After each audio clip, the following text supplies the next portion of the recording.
நல்ல பாடலுக்காக அருமையான மகளை ஆசீர்வதிக்கிறோம். இன்னும் ஆண்டவருக்காக பாடி ஆண்டவருக்காய் ஒப்பு கொடுத்த மகள் ஆண்டவரோடு கூட வாழ்வதற்கு ஆண்டவர் கிருபை புரிவாராக. நாம் யாவரும் செப்பசந்தியோடு கூட காத்திருக்கும்படியாக அன்புடன் அழைக்கிறேன். தெய்வீக செய்திக்குள்ளாக நம்ம கடந்து போகிறோம். இந்த தெய்வனுடைய செய்தி அநேகருக்கு இயேசுவை காண்பிக்கின்ற செய்தியாக இருக்க வேண்டும். நம்ம ஜெபிப்போம். எங்கள் பரலோக தகப்பனே, இந்த அருமையான வேலைக்காக உமக்கு நன்றிகளை ஏறெடுக்கிறோம். இன்னும் அதிகமாய் உமக்குள்ளாய் நாங்கள் வாழ்ந்திருக்க எங்களுக்கு பலன் கொடுங்க. எங்களை ஒப்பு கொடுக்கிறோம். கிறிஸ்துவின் மூலம் கேட்கிறோம் பிதாவே, ஆமேன். இன்னைக்கு என்ன செய்தியை எடுக்கலாம் அப்படின்னு யோசிச்சுட்டு இருந்தேன். இந்த செய்தியை பல வருடங்களாக என் மனசில் வச்சுருந்தேன். அதை கொண்டு வர்றதுக்கு டைம் இது சரியான டைமா அப்படின்னு எனக்கு தெரியல. எத்தனை பேருக்கு இந்த செய்தி விருப்பமாக இருக்கும் அப்படின்னு எனக்கு தெரியல. ஆனால் இந்த செய்தியை எல்லாருமே கேட்கணும் அப்படின்ற ஒரு உள்ளம் எனக்குள்ளே இருக்கிறதுனால இந்த செய்தியை கொண்டு வர நான் பிரயாசப்படுறேன்.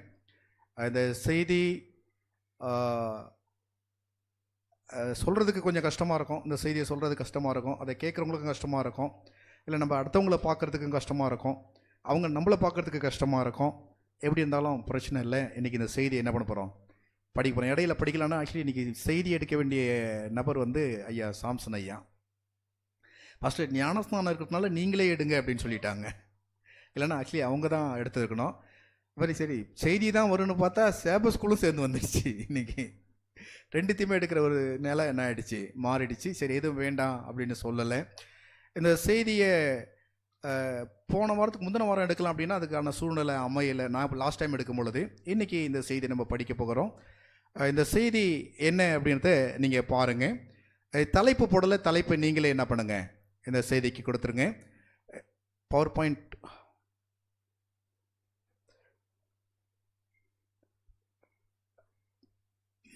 எல்லாருக்குமே காருன்னா பிடிக்கும், அப்படிதானே? கார்னா எல்லாருக்குமே பிடிக்கும் இல்லைங்களா?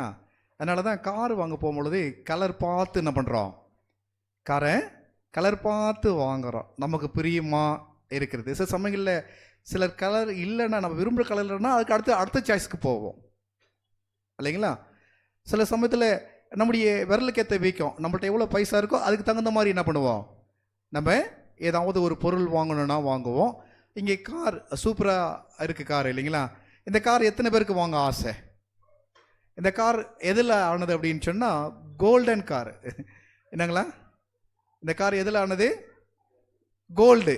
அப்படின்னு அதனுடைய விலை எவ்வளோ இருக்கும் நம்மளாலாம் யோசித்து பார்க்கவே முடியாதுமா. It is not easy to what imagine the price of this car. அதில் நிறைய மில்லியன் போட்டு வச்சுருந்தாங்க. அதில் நான் போடலை ஆக்சுவலி. அப்போ இந்த காரு முழுவதுமாய் தங்கத்தால் ஆனது. இதை யாருன்னா இலவசமாக கொடுத்தா எத்தனை பேர் வாங்க மாட்டேன்னு சொல்லுவோம்? இலவசமாக வேணாம். இந்த கோல்டன் காரை ஒரு 10 lakhs கொடுக்குறேன் அப்படின்னு சொன்னால் நம்ம என்ன பண்ணுவோம்? ஒரு பவுன் விற்கிற விலை எவ்வளோ, இது எத்தனை பவுன் இருக்கும். அதனால் யார்கிட்ட எப்பா நீ ஒரு 1 லட்சம் கொடு, நீ 1 லட்சம் கொடு, என்ன இருக்கிறத விற்று எல்லாத்தையும் கொடுத்து என்ன பண்ணுவோம், இந்த காரை வாங்க நம்ம முயற்சி பண்ணுவோம் இல்லையா? ஏண்டா இந்த கார் எதில் இருக்கு? ஃபுல்லாக கோல்டு இல்லைங்களா? இந்த காரு என்ன மாதிரி யாரெல்லாம் கொஞ்சம் யோசிப்பாங்க. காரில் லேசாக ஒரு ஸ்க்ராட்ச் ஆகிட்டாலே வேதனையாக இருக்குது. இந்த கோல்டை எடுத்துன்னு போய் எதனா டயருக்கு கீழே விழுந்தா டயர் அதுவும் கோல்டு தாங்க. இல்லை நீங்கள் என்னென்னலாம் பார்க்குறீங்களோ முடிஞ்ச வரைக்கும் எல்லாவற்றையும் அவங்க என்ன பண்ணுறாங்க, கோல்டில் செஞ்சுருக்கிறாங்க. ஃப்ளைட்டு கூட கோல்டில் வச்சுருக்கிறாங்க. ஒரு நபர் தெரியும், அவர் கிறிஸ்டின்ஸ் தான், அவர் பேர் எனக்கு தெரியல. அந்த மெசேஜ் அதை எல்லாம் எடுக்க முடியல. அவர் யூஸ் பண்ணுற காட் கோல்டு, அவருடைய வீடு எல்லாமே கோல்டு, அவருடைய படி எல்லாமே என்னென்னா மாணிக்க கற்கள், டைமண்ட். நீங்கள் என்னென்னலாம் கல்லாம், ரூபி, என்னென்னலாம் நீங்கள் பைபிளில் வாசிக்கிறீங்களோ அத்தனை கல்லும் அவருடைய வீட்டில் என்ன பண்ணியிருக்கோம், பதிஞ்சிருக்கோம். அப்படியே அவர் நடந்து வருவார். எப்படி இருக்கும்? எல்லா கல்லும் ஜலிக்கும், வீடே கோல்டு, தங்கமயமானது இல்லைங்களா? அவர் யூஸ் பண்ணுற டாய்லெட் கூட கோல்டுங்க. அவர் யூஸ் பண்ணுற டாய்லெட் கூட கோல்டு. அவர் படுக்கிற கட்லு கோல்டு. இல்லைங்களா? அவர் எந்த பொருளை கை வச்சாலும் என்னதான் இருக்கணும்? கோல்டு தான் இருக்கணும். இவர் எவ்வளவு பெரிய பணக்காரா இருந்திருப்பாரு? இறந்து போனாருங்க, பெட்டியில தாங்க வச்சாங்க. என்னங்க? இறந்து போனாங்க, அவரை எங்க வச்சாங்க அப்படின்னா பெட்டியில தான் கொண்டு போய் வச்சாங்க. யாருன்னா டிரான்ஸ்லேஷன் பண்றீங்களா? என்ன ஒரு வேலை? Just I need translation. சாம்சனையா, you are the best. Come. பரவாயில்ல, கொஞ்சம் நான் சுருக்கிக்கிறேன், செர்மனை நான் சுருக்கிக்கிறேன். இல்லைங்க, அவர் இறந்து போனார். ஏன்டா இன்னைக்கு சொப்பனம் எடுக்கிறாங்க, அவங்களுக்கு ஒன்றும் புரியலன்னா ஒம்பாயிடும். ஞானசனம் எடுக்கிறாங்க இல்லையா? ஓகே.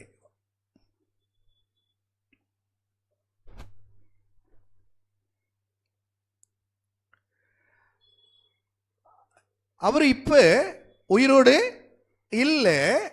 என்ன பண்ணாங்கன்னா அப்படியே போக்கஸ் பண்ணாங்க. வீடை விட்டுட்டு அவரை எங்க புதைச்சாங்கன்னு சொல்லி அதை போக்கஸ் பண்ணாங்க. ಅವ್ರ ಹತ್ರ ಇರೋ ಹಣ ಅದರ ಏನೇನಿತ್ತೋ ಅದನ್ನೆಲ್ಲ ಬಿಟ್ಟು ಅವ್ರನ್ನ ಎಲ್ಲಿ ಅವ್ರನ್ನ ಸಮಾಧಿ ಮಾಡಿದ್ರು ಅದನ್ನ ನೋಡಕ್ ಶುರು ಮಾಡಿದ್ರು. எப்படி இருந்தது அப்படின்னா, பூமி நமக்கு தெரியும் பூமி எப்படி இருக்குன்னு. கட்டாங்க இங்க எப்படி இருக்கோ அப்படிதான் இருந்துச்சு. அதை வெட்டி அது மேல வெறும் மண்ணை தான் குமிச்சிருக்கிறாங்க, வேற எந்த இதுவும் கிடையாது. ಸೊ ಅವ್ರು ಏನ್ ಮಾಡಿದ್ರು ಅಂದ್ರೆ ಭೂಮಿ ಇದೆ, ಆ ಭೂಮಿನ ಅದನ್ನ ತೋಡಿ ಅದಕ್ಕೆ ಮೇಲೆ ಹಾಗೆ ಮಾಡಿದ್ರು, ಅದ್ಮೇಲೆ ಏನು ಹಾಕಿಲ್ಲ ಅವರು. ஒண்ணுமே இல்லை. என்னாச்சு அந்த கோல்டு, அந்த டைமண்ட் என்னாச்சு, அந்த ரூபி என்னாச்சு, அந்த அவர் ஃபிளைட் வச்சிருந்தாரு கோல்டு, அவர் வச்சிருந்த காரு கோல்டு, எதை தொட்டாலும் கோல்டு, எதுவுமே கிடையாது. ஆனா மண்ணில் போட்டாங்க. ಅವರಲ್ಲಿ ಅವ್ರ ಹತ್ರ ಇದ್ದಿದ್ದು ಎಲ್ಲ ಗೋಲ್ಡ್, ಅವ್ರ ಮನೆಯಲ್ಲಿ ಇದ್ದಿದ್ದು ಎಲ್ಲ ಥಿಂಗ್ಸ್ ಗೋಲ್ಡು, ಅವ್ರ ಫ್ಲೈಟ್ ಗೋಲ್ಡು, ಕಾರ್ ಗೋಲ್ಡು. ಆದ್ರೆ ಕೊನೆಯಲ್ಲಿ ಅವ್ರನ್ನ ಹಾಕಿದ್ದು ಮಣ್ಣಲ್ಲಿ ಹಾಕಿದ್ರು. எத்தனை பேருக்கு கோல்டு மேல ஆசை இல்லை? ಎಷ್ಟು ಜನರಿಗೆ ಬಂಗಾರದ ಮೇಲೆ ಆಸೆ ಇಲ್ಲ? 1 2 3 4 5 6 7 8 9 10 இல்லைங்களா? யாருக்கு தங்கத்து மேல ஆசை இல்லை அப்படின்னா ஒரு 10 கை என்ன பண்ணுச்சு வந்தது. அம்மா ஃப்ரீயா கொடுக்குறாங்கன்னா டாலின் போக மாட்டீங்களா? ಇಲ್ಲೊಂದು 10 ಜನಕ್ಕೆ ಬೇಡ ಅಂತ ಹೇಳಿದ್ದಾರೆ. ஃப்ளோரா சிஸ்டர் போக மாட்டீங்களா? பிரேமா சிஸ்டர் இல்லைங்களா? சரி, நம்ம பார்க்கலாம். நான் இந்த ஆர்னமெண்ட்ஸ் அப்படின்னு சொல்லி பார்க்கும்பொழுது அதுக்கு அர்த்தம் என்ன அப்படின்னு டிக்ஷனரி போனேன். அந்த டிக்ஷனரியில் நான் பார்த்தேன் அலங்காரம். அதுக்கு அர்த்தம் என்ன? ஆர்னமெண்ட்ஸ் அப்படின்னா என்னன்னா அலங்காரம், ஆபரணம் என்று சொன்னால் அலங்காரம் என்று பொருள். ಇದು ಡಿಕ್ಷನರಿಯಲ್ಲಿ ಹೋಗಿ ಇದು ಆರ್ನಮೆಂಟ್ಸ್ ಅದಕ್ಕೆ ಏನಂತ ನೋಡಿದ್ದಾರೆ, ಅದು ಆಭರಣಗಳನ್ನ ಹಾಕದು ತೋರಿಸಿದ್ದಾರೆ. அந்த ஆர்னமெண்ட் பார்த்தோன்னா அவங்க நிறைய காமிச்சாங்க. என்னென்னலாம் டெக்கரேட் பண்றோமோ அது எல்லாமே என்னதான் ஆர்னமெண்ட்ஸ் அப்படின்னு சொல்லி அதில் அவங்க விளக்கம் காமிச்சாங்க. ಸೊ ಅದರಲ್ಲಿ ಏನೇನೋ ಅವ್ರ ಅಲಂಕಾರಕ್ಕೋಸ್ಕರ ಏನೇನು ಹಾಕ್ತಾರೋ ಅದನ್ನೆಲ್ಲ ಆಭರಣಗಳು ಅಂತ இது டெக்கரேட் பண்ணியிருக்கு, இது ஒரு ஆபரணங்கள். ಸೊ ಇಲ್ಲಿ ಡೆಕೋರೇಷನ್ ಇಲ್ಲಿದೆ, ಇದು ಒಂಥರ ಆಭರಣಗಳು. இங்கே ஒரு டெக்கரேஷன் பண்ணியிருக்கிறாங்க ஸ்கிரீன், அதுவும் ஆபரணங்கள். ಸೊ ಇಲ್ಲಿ ಸ್ಕ್ರೀನ್ ಅಲ್ಲಿ ಹಾಕಿರೋದು ನೋಡಿದ್ರೆ ಅದು ಒಂಥರ ಆಭರಣ. இங்கே டெக்கரேட் பண்ணியிருக்கிறோம், அது ஆபரணம். அப்ப என்னென்னத்தெல்லாம் நம்ம அழகுபடுத்துகிறோமோ அது எல்லாமே ஆபரணங்கள் என்ற வார்த்தைக்குள்ளாக அந்த டிக்ஷனரி சொல்றதை நான் புரிஞ்சுக்கிட்டேன். ಸೊ ಯಾವ್ದೆಲ್ಲ ನಾವು ಅಲಂಕಾರದಗೋಸ್ಕರ ನಾವು ಪ್ರಯೋಜಿಸ್ಕೊಳ್ತೀವೋ ಅದನ್ನೆಲ್ಲ ಆಭರಣಗಳು ಅಂತ ಹಾಕಿದ್ದಾರೆ. அது தங்கத்தால மாத்திரம் கிடையாது, அது பிளாஸ்டிக்ல இருந்தாலும் அதுவும் ஆபரணம், அது கண்ணாடியில் இருந்தாலும் அதுவும் ஆபரணம் என்பதை நான் புரிந்து கொண்டேன். ಸೊ ಅದು ಬೇರೆ ಬಂಗಾರದಲ್ಲಿ ಅಂತ ಇದ್ರೆ ಮಾತ್ರ ಅದು ಅಲಂಕಾರ ಅಂತ ಇಲ್ಲ, ಅದು ಒಂದು ಪ್ಲಾಸ್ಟಿಕ್ ಅಲ್ಲಿ ಇದ್ರೂ ಕೂಡ ಅದು ಅದೇ. கழுத்துன்னு ஒன்று இருக்கு, அதை சுற்றி அலங்காரம் பண்ணுகின்ற அலங்காரம் நெக்லஸ் அப்படின்னு சொல்லுவாங்க. நெக்கு அதில் லெஸ் ನೆಕ್ಲೆಸ್. ಇದು ಒಂದು ಕತ್ತಿಗೆ ಹಾಕೋದು, ಇದು ಅದಕ್ಕೆ ನೆಕ್ಲೆಸ್ ಅಂತ ಹೆಸರಿಟ್ಟಿದ್ದಾರೆ. இல்லைங்களா? நிறைய கல்யாணத்துக்கு போனால் எப்படி இதை நீங்கள் என்ன பண்ணலாம், நல்லா பார்க்கலாம். கல்யாணத்துக்கு போனால் நீங்கள் பார்க்கலாம். ಯಾವುದೋ ಒಂದು ಮದುವೆಗೆ ಹೋದ್ರೆ ನೀವು ನೋಡ್ಬೋದು, இல்லைங்களா? விதவிதமா ವಿಧ ವಿಧವಾಗಿ ನೋಡ್ಬೋದು, நெக்லஸ் பார்க்கலாம். இல்லைங்களா? இதெல்லாம் சாதாரண நபர்கிட்ட பார்க்க முடியாது. நம்மள்கிட்ட பாவம் ஒரே ஒரு மெலிசா ஒரு செயின். ஆனால் இதெல்லாம் பார்க்கணும் அப்படின்னா பெரிய பெரிய பணக்கார கல்யாணத்துக்கு என்ன பண்ணணும், நம்ம போகணும். ಸೊ ಇದು ಸಾಧಾರಣವಾಗಿರೋರ ಹತ್ರ ಇದು ನೋಡಲ್ಲ. ಆದರೆ ತುಂಬಾ ಆ, ತುಂಬಾ ಸಾಹುಕಾರರು ಅಂತ ಮದ್ವೆಗಳಿಗೆ ಹೋದ್ರೆ ನಾವು ನೋಡ್ಬೋದು. நீங்க பார்க்குறீங்க இல்லையா? இது எல்லாமே நீங்கள் ஏற்கனவே பார்த்துருப்பீங்க. திரும்ப ஒரு விஷயம் பாருங்க. ಇದನ್ನೆಲ್ಲ ನೋಡಿರ್ತೀರಾ, ಇನ್ನ ಕೆಲವು ವಿಷಯಗಳು ನೋಡಿ.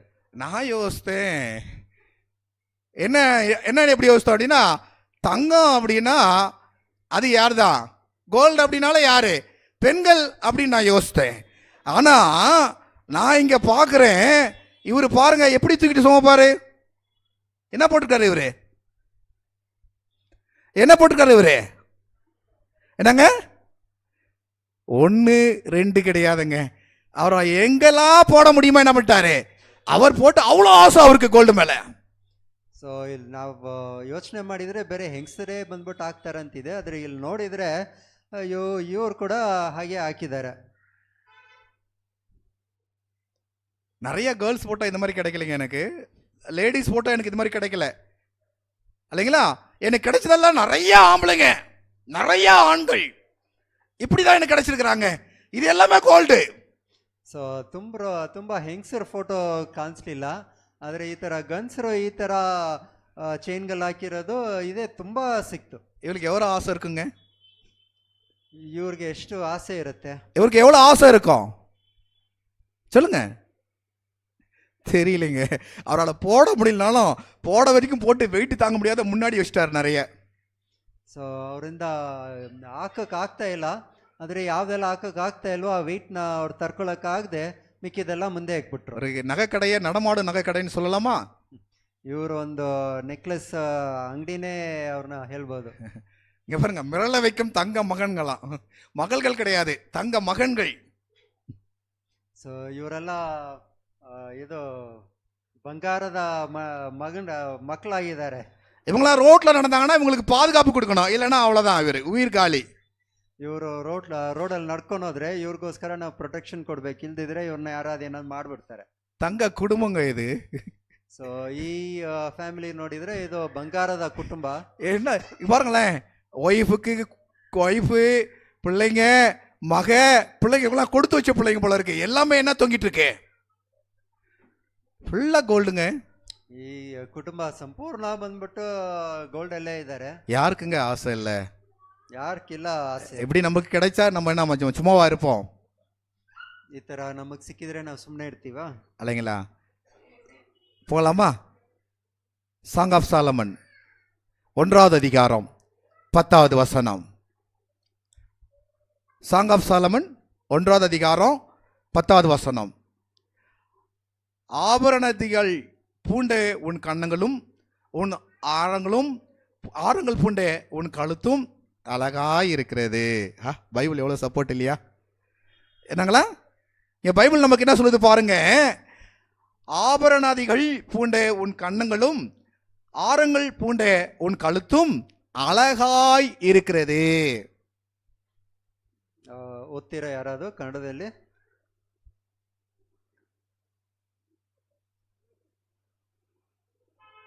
வாசிக்கிறீங்களா?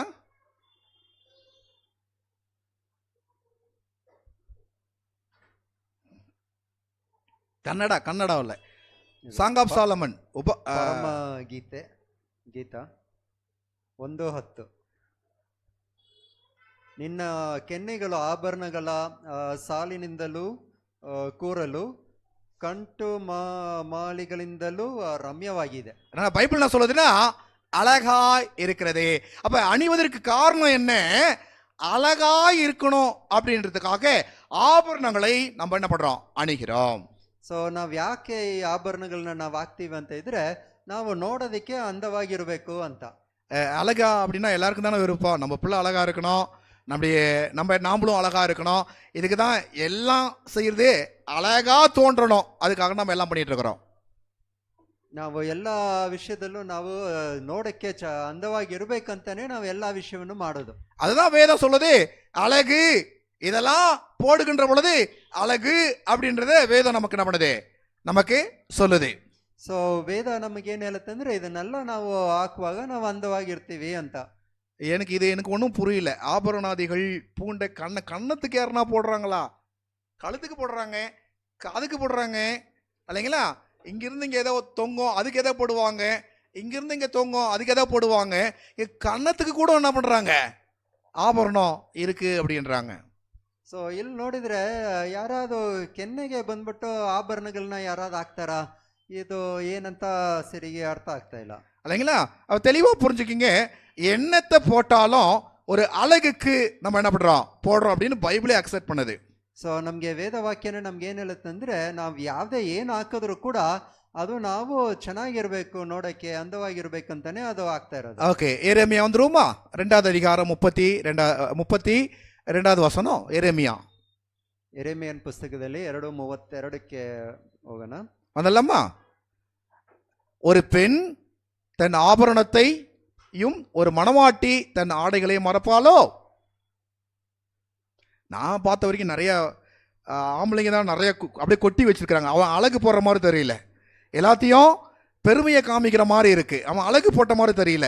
ஆனால் வேதம் சொல்லுது, ஒரு பெண் தன் ஆபரணத்தையும் ஒரு மணவாட்டி தன் ஆடையும் மறப்பாளோ என்ற கேள்வியை கேட்குது.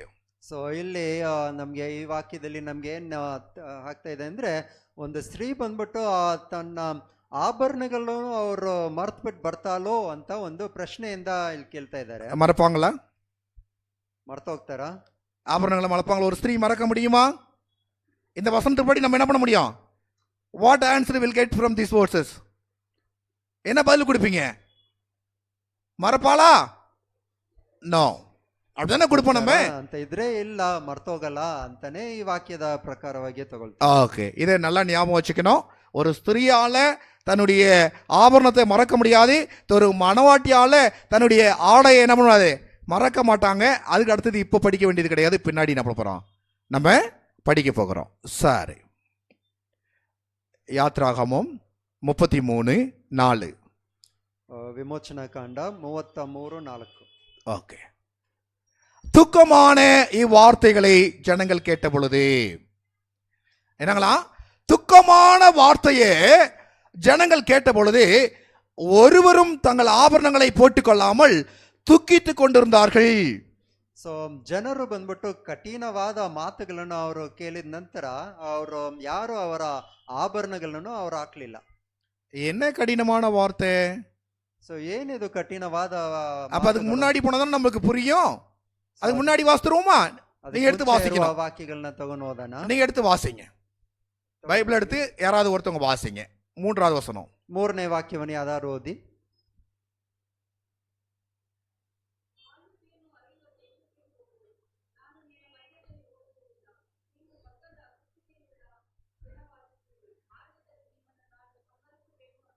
அவ வேதவசனம் என்ன சொல்லுதுன்னு, ஆனாலும் வழியிலே நான் உங்களை நிர்மூலம் பண்ணாதபடிக்கு நான் உங்கள் நடுவில் செல்ல மாட்டேன்.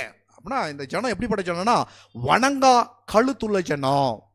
ಸೊ ಈ ವಾಕ್ಯದ ಪ್ರಕಾರವಾಗಿ ನಾವು ನೋಡಿದ್ರೆ ಇಲ್ಲಿ ಇದ್ದಿದ್ದ ಜನರು ಅವ್ರು ಹೇಗಿದ್ರು ಅಂದ್ರೆ, ಅವರು ತಮ್ಮ ಕುತ್ತಿಗೆಯನ್ನು ಬಗ್ದೇ ಇರುವಂತ ಜನರು ತರ ಅವರು ಇದ್ರು. இந்த ஜனம் ஏன் இப்படி இருக்குன்னு ஆண்டவருக்கு தெரியல. எத்தனையோ தருணங்கள், எத்தனையோ அதிசயங்கள் எப்படி கரம் பிடிச்சு நடத்திட்டு வந்தாரு.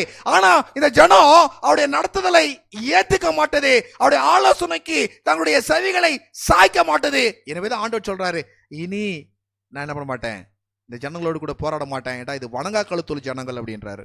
ಈ ಜನರ ಮುಂದೆ ದೇವರು ಏನೋ ಎಷ್ಟೋ ನಡೆದು ಅವ್ರು ತೋರಿಸಿದ್ರು. ಆದ್ರೆ ಈ ಜನರು ಹೇಗಿದ್ರು ಅಂದ್ರೆ, ಅವರ ಕತ್ತವನ್ನು ಬಗ್ದೇ ಇರುವಂತ ಒಂದು ಜನರು, ಅವರ ಪಾಪದಿಂದ ಅವರು ಹೋಗದೆ ಇರೋ ಜನರಾಗಿ ಅವರು ಇದ್ರು. இப்ப ஆண்டவர் சொல்லிட்டாரு, ரியாக்ஷன், ஜனனுடைய ரியாக்ஷன் எப்படி இருக்கணும் அப்படின்றதான் இந்த வசனம் போடுது. இப்போ ஜனங்கள்லாம் என்ன பண்ணுறாங்க அப்படின்னா, துக்கமான இந்த வார்த்தை என்ன, ஆண்டவர் உங்க கூட இருக்க மாட்டாரு அப்படின்னு சொன்னேன். துக்கமான வார்த்தை, இனிமேல் நீங்கள் நிர்மூலமாகாதபடிக்கு நான் காப்பாற்ற போகிறது இல்லை, நீங்கள் அழிஞ்சு போயிடுவீங்க அப்படின்ற துக்கமான வார்த்தை இவர்களுக்கு வேதனை உண்டாக்குச்சு. அதனாலே ஆபரணங்களை போட்டுக்கொள்ளாமல் என்ன பண்ணாங்களாம், துக்கித்து கொண்டிருந்தார்கள். ಸೊ ದೇವರು ಆಡಿದ ಮಾತುಗಳಿಂದ ಆ ಜನರಿಗೆಲ್ಲ ತುಂಬಾ ದುಃಖ ಉಂಟಾಯಿತು. ಆ ದುಃಖ ಉಂಟಾಗಿರೋದ್ರಿಂದ ಅವ್ರೇನ್ ಮಾಡ್ಕೊಂಡ್ರು, ಅವ್ರಿಗಿರುವ ஆபரணಗಳನ್ನ ಅವ್ರು ಹಾಕದೇ ಇದ್ರು. அடுத்த வசனத்தை நம்ம பார்க்குறோம். என்ன அப்படின்னா, ஏனென்றால் நீங்கள் வணங்கா கழுத்துள்ள ஜனம், நான் ஒரு நிமிஷத்திலே உங்கள் நடுவில் எழும்பி உங்களை நிர்மூலம் பண்ணுவேன். ஆகையால் நீங்கள் போட்டிருக்கிற உங்கள் ஆபரணங்களை என்ன பண்ணுங்க, ಸೊ ಇಲ್ಲಿ ದೇವರು ಹೇಳ್ತಾ ಇದ್ದಾರೆ, ನೀವು ಬಂದ್ಬಿಟ್ಟು ಬಗ್ದೇ ಇರುವ ಕತ್ತಿಗೆ ಕುತ್ತಿಗೆ ತರ ನೀವು ಇದ್ದೀರಾ. ನಾನು ಒಂದೇ ಕ್ಷಣದಲ್ಲಿ ನಿಮ್ಮನ್ನೆಲ್ಲ ನಾನು ನಾಶ ಮಾಡ್ಬಿಡ್ತೀನಿ. ಆದ್ರಿಂದ ನೀವು ಹಾಕಿರುವ ஆபரணங்கள்னா ನೀವು ತೆಗೆದಾಕி. நல்லா கவனிங்க. எல்லாருமே அந்த வேத வசனத்துக்குள்ள வந்துருங்க. நான் ஏதோ யாருக்கோ அப்படி சொல்றேன்னு நினைக்காதீங்க. எல்லாரும் தெரிஞ்சுக்கிங்க. அதுக்கப்புறம் நம்ம தீர்மானம் பண்ணிக்கலாம். நமக்கு அதை பற்றி பிரச்சனை கிடையாது. பட் சொல்ல வேண்டிய கடமை ஒரு போதகனுக்கு இருக்கு. எனவே தான் உங்கள் மத்தியில் நான் பேசிட்டு இருக்கிறேன். ಸೊ ಇದು ಯಾರಿಗೆ ಒಬ್ಬರಿಗಂತ ಇಲ್ಲ, ಇದು ಎಲ್ಲರಿಗೋಸ್ಕರ. ನೀವು ಆ ವಾಕ್ಯದ ಒಳಗಡೆ ನೀವು ಬನ್ನಿ, ಆಮೇಲೆ ನೀವು ಅದರಿಂದ ನೀವು ಡಿಸಿಷನ್ ತಗೊಳ್ಳಿ. அப்ப ஜனங்களை பத்தி ஆண்டவருக்கு தெரியும். ಜನರ ಬಗ್ಗೆ ದೇವರಿಗೆ ಗೊತ್ತಿದೆ. அவர்கள் வணங்கா கழுத்துள்ள அப்படின்னா அவர்கள் கீழ்ப்படிய மாட்டார்கள். ಸೊ ಅವರು ಜನರು ಹೇಗಿದ್ದಾರೆ ಅಂದ್ರೆ ಅವರು ಬಗ್ದೇ ಇರುವ ಕುತ್ತಿಗೆ ತರ ಅವರು ಇದ್ದಾರೆ. அவர்கள் யோசனை இல்லாதவர்கள். ಅವ್ರಿಗೆ ಯೋಚನೆ ಇಲ್ದಿರೋ ಅವರು எப்படி செய்யணும் என்ன செய்யணும் அப்படின்னு அவங்களுக்கு தெரியாது.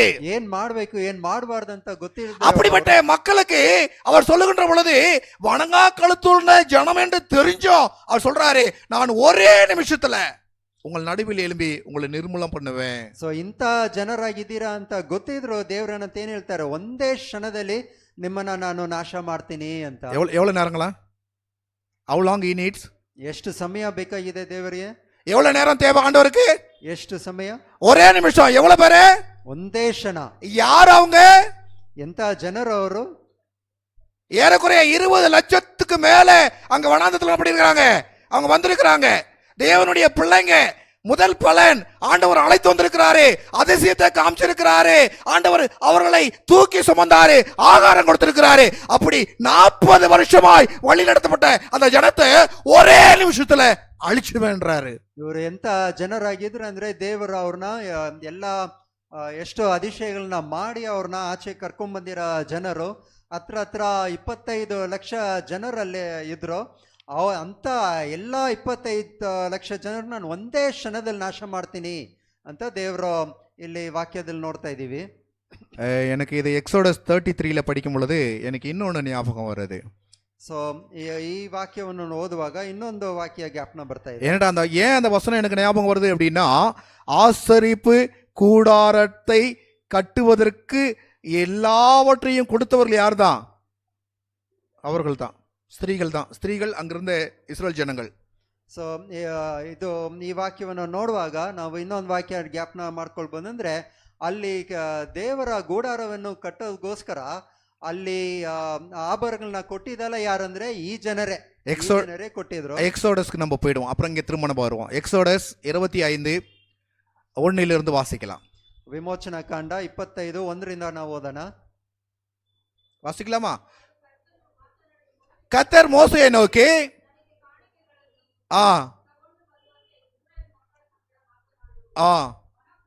மனப்பூர்வமாய் உற்சாகமாய் கொடுக்கிறது எவனோ அவனத்தில் பண்ண எனக்கே காணிக்க வாங்கு.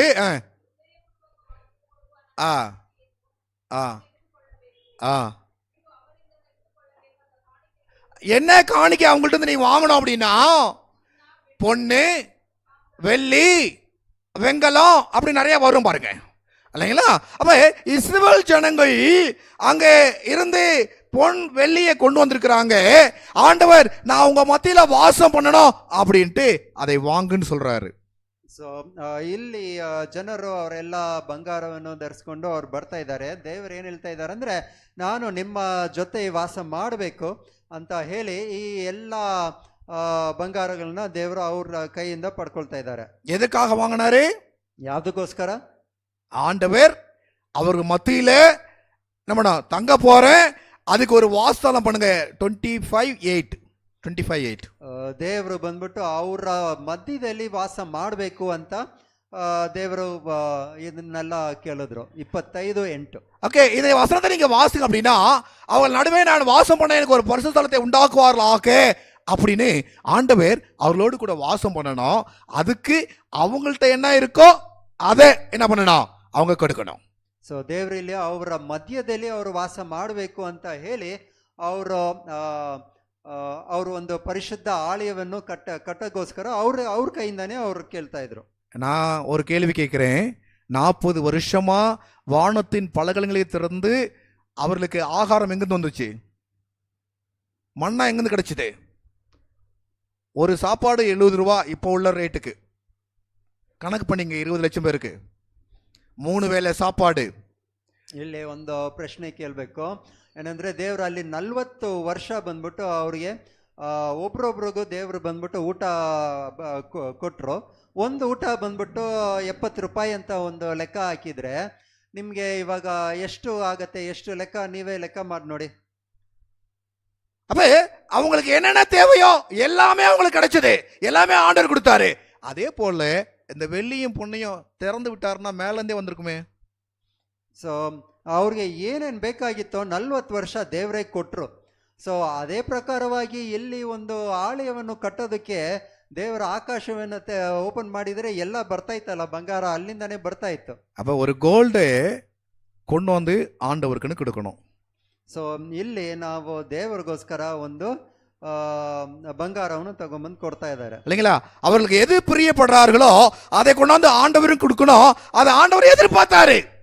ಸೊ ಅವ್ರಿಗೆ ಯಾವ್ದು ಆಸೆಯಾಗಿದೋ ಆ ಬಂಗಾರವನ್ನು ಅವ್ರು ತಗೊಂಡ್ಬಂದು ಕೊಡ್ಬೇಕಾಗಿತ್ತು. ಅದು ದೇವರಿಗೂ ಆಸೆಯಾಗಿತ್ತು. ஆண்டவருடைய ஆலயம் என்ன பண்ணணுமா? பரிசுத்தப்படணும். அது மாத்திரம் கிடையாது, அது அலங்கரிக்கப்படணும். அந்த அலங்காரம் நம்மளுக்கு ரட்சிப்பா மாறணும். இதுதான் ஆண்டவருடைய திட்டம் ಆಸರಿப்பு ಕೂಡಾರತಲ್ಲ. ಸೊ ದೇವರಿಗೆ ಏನಂದ್ರೆ ಅಲ್ಲಿ ಅವ್ರ ಮಧ್ಯದಲ್ಲಿ ವಾಸ ಮಾಡಬೇಕು. ಅದು ಪರಿಶುದ್ಧವಾಗಿರ್ಬೇಕು, ಅದು ಅಲಂಕಾರವಾಗಿ ಅದು ಇರಬೇಕಾಗಿತ್ತು. ಅವ್ರ ಆಸೆಯಿಂದ ಅದು ಬರಬೇಕಾಗಿತ್ತು. எப்படி கொடுக்கணுமா? எப்படி கொடுக்கணுமா? இதயத்திலிருந்து மனப்பூர்வமாய் கொடுக்கிறவனிடத்துல ஆண்டவர் என்ன பண்றாராம்? பிரியமா கரிங்க. ஆண்டவர் எப்படி கேட்கறாருன்னா மனப்பூர்வமா எனக்குன்னு கொடு. ಸೊ ದೇವ್ರಿಗೆ ಯಾವ ತರ ಆಸೆ ಇತ್ತಂದ್ರೆ ಅವರ ಹೃದಯದಿಂದ ಅವರು ಮನಸ್ಸು ತೃಪ್ತಿಯಾಗಿ ಅವರು ಕೊಡ್ಬೇಕಾಗಿತ್ತು. அப்ப அதுக்கப்புறம் தானே வர சம்பவம் இந்த சம்பவம். அது ನಂತರನೇ ಈ ಸಂಭವ ಬರ್ತಾ ಇದೆ. அப்ப இவர்கள் எல்லாம் தேவனுக்கு கொடுக்காதவர்கள். ಸೊ ಅಲ್ಲಿ 33ರಲ್ಲಿ ನಾವು ನೋಡಿದವರೆಲ್ಲ ಏನಂದ್ರೆ ದೇವರಿಗೋಸ್ಕರ ಕೊಡದೇ ಇರೋ ಜನರೇ ಅಲ್ಲಿ 33ನೇ ಚಾಪ್ಟರ್ ಅಲ್ಲಿ ಬರುವ ಸಂಭವನ ನಾವು ನೋಡ್ತೀವಿ. ஏண்டா ஆலயம், பலிபீடம், தூபபீடம் தங்கத்துல இருக்கணும். அந்த ஆசரிப்பு கூடாரத்தினுடைய சுற்றுகள் எல்லாம் தங்கத்துல மூடப்படணும். உடன்படிக்கை பெட்டி தங்கத்துல இருக்கணும். சமூக தப்பம் தங்கத்துல இருக்கணும். இதையெல்லாம் மக்கள் கொடுக்கணும். ஆனா இங்க ரிசர்வா அவங்க என்ன பண்ணிக்கிறாங்க? அவங்க வச்சுக்கிறாங்க கொஞ்சம். ಸೊ ಅಲ್ಲಿ ನಾವು ನೋಡಿದ್ರೆ ಆ ದೇವರ ಆಲಯ ಹೇಗಿತ್ತು, ಅಲ್ಲಿ ಒಳಗಡೆ ಇದ್ದಿದ್ದು ಎಲ್ಲವೂ ಬಂಗಾರದಲ್ಲಿ ಇತ್ತು. ಅಲ್ಲಿ ಪೆಟ್ಟಿಗೆ, ಇನ್ನ ಕಂಬವು ಎಲ್ಲ ಬಂದ್ಬಿಟ್ಟು ಬಂಗಾರದಲ್ಲಿ ಇತ್ತು. ಅದಕ್ಕೆ ಜನರೆಲ್ಲ ಕೊಟ್ಟರು. ಅದೇ ಇಲ್ಲಿ ಕೊಡದೇ ಇರೋರು ಇಲ್ಲಿ 33ನೇ ಚಾಪ್ಟರ್ಲಿ ನೋಡ್ಬೋದು. சில வணங்கா கழுத்துள்ள ஜனங்கள் என்ன பண்ணாங்கன்னா ஆண்டவருக்குன்னு கொடுப்பதற்கு ஏதுவான பிரியம் இல்லாதவர்கள். ಸೊ ಅಲ್ಲಿ ಕೆಲವು ಜನರು ಹೇಗಿದ್ರು ಅಂದ್ರೆ ಅವ್ರು ಬಂದ್ಬಿಟ್ಟು ದೇವರಿಗೆ ಕೊಡೋದಕ್ಕೆ ಆಸೆ ಇಲ್ದಿರೋ ಜನರು ಅಲ್ಲಿ ಕೆಲವು ಜನರು ಇದ್ರು. ஆலயத்தை விட தங்களை அழகுபடுத்த நினைப்பவர்கள். எல்லாரும் நினைக்காதீங்க. ಆಲಯಕ್ಕಿಂತ ಅವ್ರು ಬಂದ್ಬಿಟ್ಟು ತಮ್ಮನ್ನೇ ಅಲಂಕಾರ ಮಾಡೋದಕ್ಕೆ ಆಸೆ ಪಡ್ತಾ ಇರುವ ಜನರು. ஆண்டவருடைய சிந்தையை அறியாதவர்கள். ದೇವರ ಯೋಚನೆ ಅವ್ರಿಗೆ ಗೊತ್ತಿಲ್ಲದೆ ಇರೋರು. அதனாலதான் வேதம் சொல்லுதே, ஒரு நிமிஷத்துல உங்க நடுவே எழும்பி உங்களை நிர்மூலம் பண்ணுவேன். ಸೊ ಅದಕ್ಕೆ ದೇವ್ರು ಹೇಳಿದ್ರು, ಒಂದೇ ಕ್ಷಣದಲ್ಲಿ ನಿಮ್ಮ ಮಧ್ಯದಲ್ಲಿ ಬಂದು ನಾನು ನಿಮ್ಮನ್ನ ನಾಶ ಮಾಡ್ತೀನಿ ಅಂತ. இவ்வளவு கோபம் எதுக்கு ஆண்டவருக்கு? ಯಾಕೆ ದೇವ್ರಿಗೆ ಇಷ್ಟು ಕೋಪ? அவர் கோபமானவரா அன்பானவரா? ಅವರು ಕೋಪಿಷ್ಟ್ರ ಇಲ್ಲ ಅವರು ಪ್ರೀತಿ ಮಾಡುವಂತ? ஒரே நிமிஷத்துல எல்லாரையும் அழிச்சிருவேன் அப்படின்னா ஏன் இந்த கோபம்? ಯಾಕೆ ದೇವ್ರಿಗೆ ಒಂದೇ ಕ್ಷಣದಲ್ಲಿ ಎಲ್ಲರನ್ನು ನಾಶ ಮಾಡ್ಬಿಡ್ತೀನಿ ಅಂದ್ರೆ ಯಾಕೆ ಇಷ್ಟು ಕೋಪ? அப்ப இந்த கோபத்தை போக்கணும் அப்படின்னா இதுதான் வழியா? ಸೊ ಆ ಕೋಪವನ್ನ ಹೋಗ್ಬೇಕಂದ್ರೆ ಇದೇ ದಾರಿನ. ஆகையால் ಆದ್ರಿಂದ நீங்கள் போட்டு இருக்கிற ನೀವು ಹಾಕಿರುವ உங்க ஆபரணங்களை, ನಿಮ್ಮ ಆಭರಣಗಳನ್ನು கழட்டி போட்டா கோபம் போயிடுமோ? ಆ ಆಭರಣಗಳನ್ನ ತೆಗ್ದಾಕಿದ್ರೆ ಕೋಪ ಹೋಗ್ಬಿಡತ್ತೋ? சொல்ல உங்களுக்கு புரிஞ்சுச்சா? ಅರ್ಥ ಆಗ್ತಾ ಇದೆ? நீங்க கழட்டி போட்டுட்டீங்கன்னா கோபம் போயிடுச்சா? அப்ப அவருக்கு ஆண்டவருக்கு ஏன் ஆபரணம் மேல தான் கண்ணா? ಯಾಕೆ ಆ ಆಭರಣಗಳನ್ನ ಅವ್ರು ತೆಗ್ದಾಕ್ಬಿಟ್ರೆ ದೇವ್ರ ಕೋಪ ಹೋಗತ್ತಾ? ದೇವ್ರಿಗೆ ಏನು ಆ ಆಭರಣದ ಮೇಲೆನೆ ಅವ್ರ ಕಣ್ಣಿದ? இந்த ஆபரணம் அப்படின்னு நம்ம ஃபர்ஸ்ட் வசனத்தை பார்த்தோம். என்ன பார்த்தோம் அப்படின்னா அழகா இருக்கிறது அப்படின்னு பார்த்தோம். அப்ப என் அழகு மேல ஆண்டவருக்கு ஒரு கண்ணா என்னை அழிப்பதற்கு அதை தான் எடுக்கணுமா? ಸೊ ದೇವರಿಗೆ ನಾವು ಮೊದಲನೇ ವಾಕ್ಯದಲ್ಲಿ ನಾವು ನೋಡಿದ್ವಿ, ಅಲಂಕಾರವಾಗಿ ಇರೋದಕ್ಕೆ, ಅಂದವಾಗಿ ಇರೋದಕ್ಕೆ ಆಭರಣಗಳನ್ನು ಪ್ರಯೋಜಿಸ್ತಾ ಇದ್ದಾರೆ. ಆ ಅಂದವಾಗಿ ಇರೋದನ್ನ ಮೇಲೆ ದೇವ್ರಿಗೆ ಏನ್ ಕೋಪನ? நான் அழகா இருக்கிறது ஆண்டவருக்கு பிடிக்கலையா? ನಾನ್ ಚೆನ್ನಾಗಿರೋದು ನೋಡೋದಕ್ಕೆ ಅದು ದೇವ್ರಿಗೆ ಆಸೆ ಇಲ್ವಾ? நான் என்ன அழகுபடுத்துறது ஆண்டவருக்கு பிடிக்கலையா? ನನ್ನನ್ನ ಅಲಂಕಾರ ಮಾಡೋದಕ್ಕೆ ದೇವ್ರಿಗೆ ಆಸೆ ಇಲ್ವಾ? இங்க சொல்றாரு ஆண்டவர், உங்க ஆபரணங்களை கழட்டி போடுங்கள். ನಿಮ್ಮ ಆಭರಣಗಳನ್ನ ನೀವು ತೆಗೆದು ಹಾಕಿ ಅಂತ அப்போது 33:5 அப்பொழுது நான் உங்களுக்கு செய்ய வேண்டியதை அறிவேன் என்று இஸ்ரவேல் புத்திரருக்கு சொல்லு அப்படின்னு மோசே சொல்றாரு. ಸೊ ಮೋಸೆ ಹತ್ರ ದೇವ್ರು ಹೇಳ್ತಾ ಇದಾರೆ, ನೀವು ತೆಗ್ದಾಕಿದ ಮೇಲೆ ನಾನ್ ನಿಮಗೆ ಏನ್ ಮಾಡ್ಬೇಕು ಅಂತ ನಾನು ನಿಮಗೆ ತಿಳಿಸ್ತೀನಿ ಅಂತ ಹೇಳ್ತಾರೆ. பாருங்க 36:6 என்ன நடக்குன்னு பாருங்க. 33:6 ವಾಕ್ಯವನ್ನು ನೀವು ನೋಡಿ. ஆகையால் இஸ்ரவேல் புத்திரர் ஓபேர் மலை அருகே தங்கள் ஆபரணங்களை என்ன பண்ணாங்க? அவங்க ஆண்டவரை பார்த்தாங்க, ஆண்டுடைய சிந்தையை பார்த்தாங்க, ஆண்டுடைய கோபத்தை பார்த்தாங்க, ஆண்டுடைய அவருடைய என்ன சொல்ல வராருன்னு பார்த்தாங்க. வேற வழி இல்லை, இவங்க ஆசிரிப்பு கூடாரத்துக்கு கொடுக்காதவர்கள், வேற வழி இல்லை, கலட்டி போட்டார்கள். ಸೊ ಅಲ್ಲಿದ್ದ ಜನರು ನೋಡಿದ್ರು, ದೇವರನ್ನ ನೋಡಿದ್ರು, ದೇವರದ ಕೋಪವನ್ನು ನೋಡಿದ್ರು, ದೇವರ ಮಾತುಗಳನ್ನ ಅವರು ನೋಡಿದ್ರು. ನೋಡಿದ ನಂತರ ಅವ್ರು ಏನ್ ಮಾಡಿದ್ರು? ತಮ್ಮಲ್ಲಿ ಇರುವ ಆಭರಣಗಳನ್ನ ಅವರು ತೆಗೆದು ಹೋರೇಬ್ ಬಟ್ಟೆದ ಬಳಿಯಲ್ಲಿ ಅದನ್ನ ತೆಗೆದು ಹಾಕಿದ್ರು. இல்லைங்களா? ஏன் மலை அருகே கட்டி என்ன பண்ணாங்கன்னு பார்க்கலாமா? அதுக்கு அடுத்த வசனம் சாரி என்னங்களா, மலை அருகே கழட்டி என்ன பண்ணிட்டாங்க? போட்டாங்க. அந்த இடத்துல என்ன பண்ணிட்டாங்க? போட்டு புதைச்சிட்டாங்க. ಸೊ ಅಲ್ಲಿ ಏನ್ ಮಾಡಿದ್ರು? ಹೊರೆ ಬೆಟ್ಟದಲ್ಲಿ ಹಾಕಿ ಅದನ್ನ ಮುಚ್ಚಿ ಹಾಕಿದ್ರು. ಅದ ನಂತರ ಏನಾಯ್ತು ಅಂತ 7ನೇ ವಾಕ್ಯವನ್ನ ನೋಡೋಣ. 7 வாசிக்கலாமா? வாசி.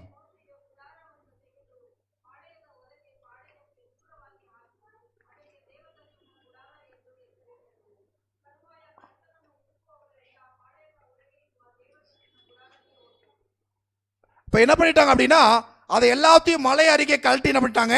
போட்டாங்க. நமக்கு இன்னொரு உதாரணம் இருக்கு. ஆதியாகமத்துல நம்ம கவனத்தை திருப்போம். ஆதியாகமம் ಇನ್ನೊಂದು ಉದಾಹರಣೆ ಇದೆ. 35 ಆದಿಕಾಂಡ 35 4வது வசனம். 4ನೇ ವಾಕ್ಯ. இதை நம்ம புரிஞ்சுக்கணும் அப்படின்னா நம்ம ஃபர்ஸ்ட்ல இருந்தே வரணும். ஆக்சுவலி ஆனா 35 1ல இருந்து வாசிப்போம். 4ನೇದು ಅರ್ಥ ಆಗ್ಬೇಕಂದ್ರೆ ಮೊದಲನೇ ವಾಕ್ಯದಿಂದನೇ ನಾವು ನೋಡ್ಬೇಕು. முதலாம் வாசனம் சொல்லுது என்னன்னா, தேவன் யாக்கோப்பை நோக்கி, நீ எழுந்து பெத்தேலுக்கு போய் அங்க குடியிருந்து உன் சகோதரனாக ஏசாவின் முகத்துக்கு விலகி ஓடி போகிற பொழுது உனக்கு தரிசனமான தேவனுக்கு அங்கே ஒரு பலிபீடத்தை உண்டாக்கு அப்படின்னு ஆண்டு சொல்றாரு.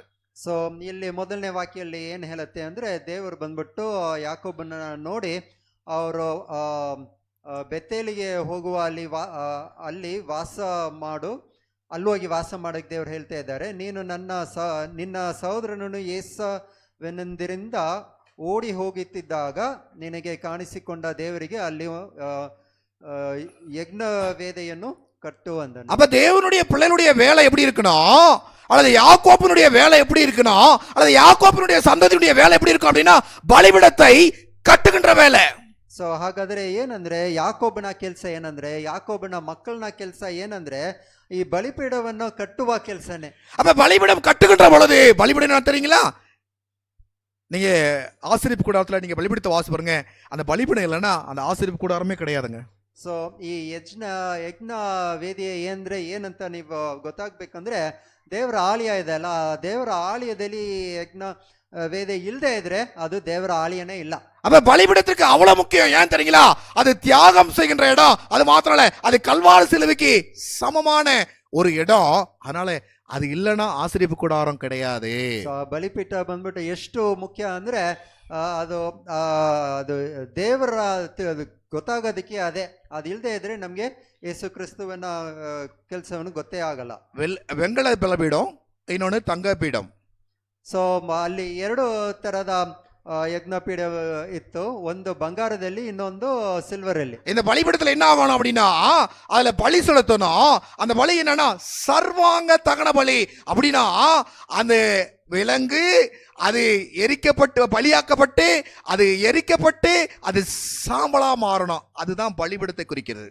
ಸೊ ಅಲ್ಲಿ ಇರುವ ಬಲಿಪೀಡ, ಒಂದು ಆಚೆ ಇರುವ ಬಲಿಪೀಡದಲ್ಲಿ ನಾವು ನೋಡಿದ್ರೆ ಅಲ್ಲಿ ಏನ್ ಮಾಡ್ತಾರೆ ಅಂದ್ರೆ, ಸಂಪೂರ್ಣವಾಗಿ ಸುಟ್ಟು ಆ ಸುಟ್ಟೋಗಿ ಅದು ಬೂದಿಯಾಗಿ ಇರಬೇಕು. ಅದು ಒಂದು ಬರ್ಂಟ್ ಆಫರಿಂಗ್ ಅಂತ ಹೇಳ್ತಾರೆ. அப்ப அந்த பலிபீடம் என்ன நமக்கு என்ன ஞாபகம் வரும் அப்படின்னா, நான் சாம்பலாக்கப்பட வேண்டும், நான் தூளுக்கு தூளாய் மாற வேண்டும், எனக்கென்று ஒன்றுமே கிடையாது ಸೊ அப்படின்ற நிலைக்கு நான் வரணும். ಸೊ ಆ ಬರ್ಂಟ್ ಆಫರಿಂಗ್ ಅಂತ ಹೇಳಿದ್ರೆ ಏನಂದ್ರೆ, ನಾವು ಸಂಪೂರ್ಣವಾಗಿ ನಾವು ಕಂಪ್ಲೀಟ್ ಆಗಿ ನಮ್ಮನ್ನ ಕೊಟ್ಟು ನಾವು ಬೂದಿಯಾಗಿ ನಾವು ಏನೂ ಇಲ್ಲ ಅಂತ ದೇವರ ಮುಂದೆ ನಾವು ಇರಬೇಕು. 2வது வசனத்துக்கு வரும். அப்போது யாக்கோப்பு தன் வீட்டாரையும் தன்னோடு கூட இருந்த மற்றவர்களையும் நோக்கி, உங்களிடத்தில் இருக்கிற அந்நிய தெய்வங்களை விலக்கி போட்டு, நல்லா கவனிங்க, உங்களிடத்தில் இருக்கிற அந்நிய தெய்வங்களை விலக்கி போட்டு. ಸೊ ಆಗ 2ನೇ ವಾಕ್ಯವನ್ನ ನಾವು ನೋಡಿದ್ರೆ,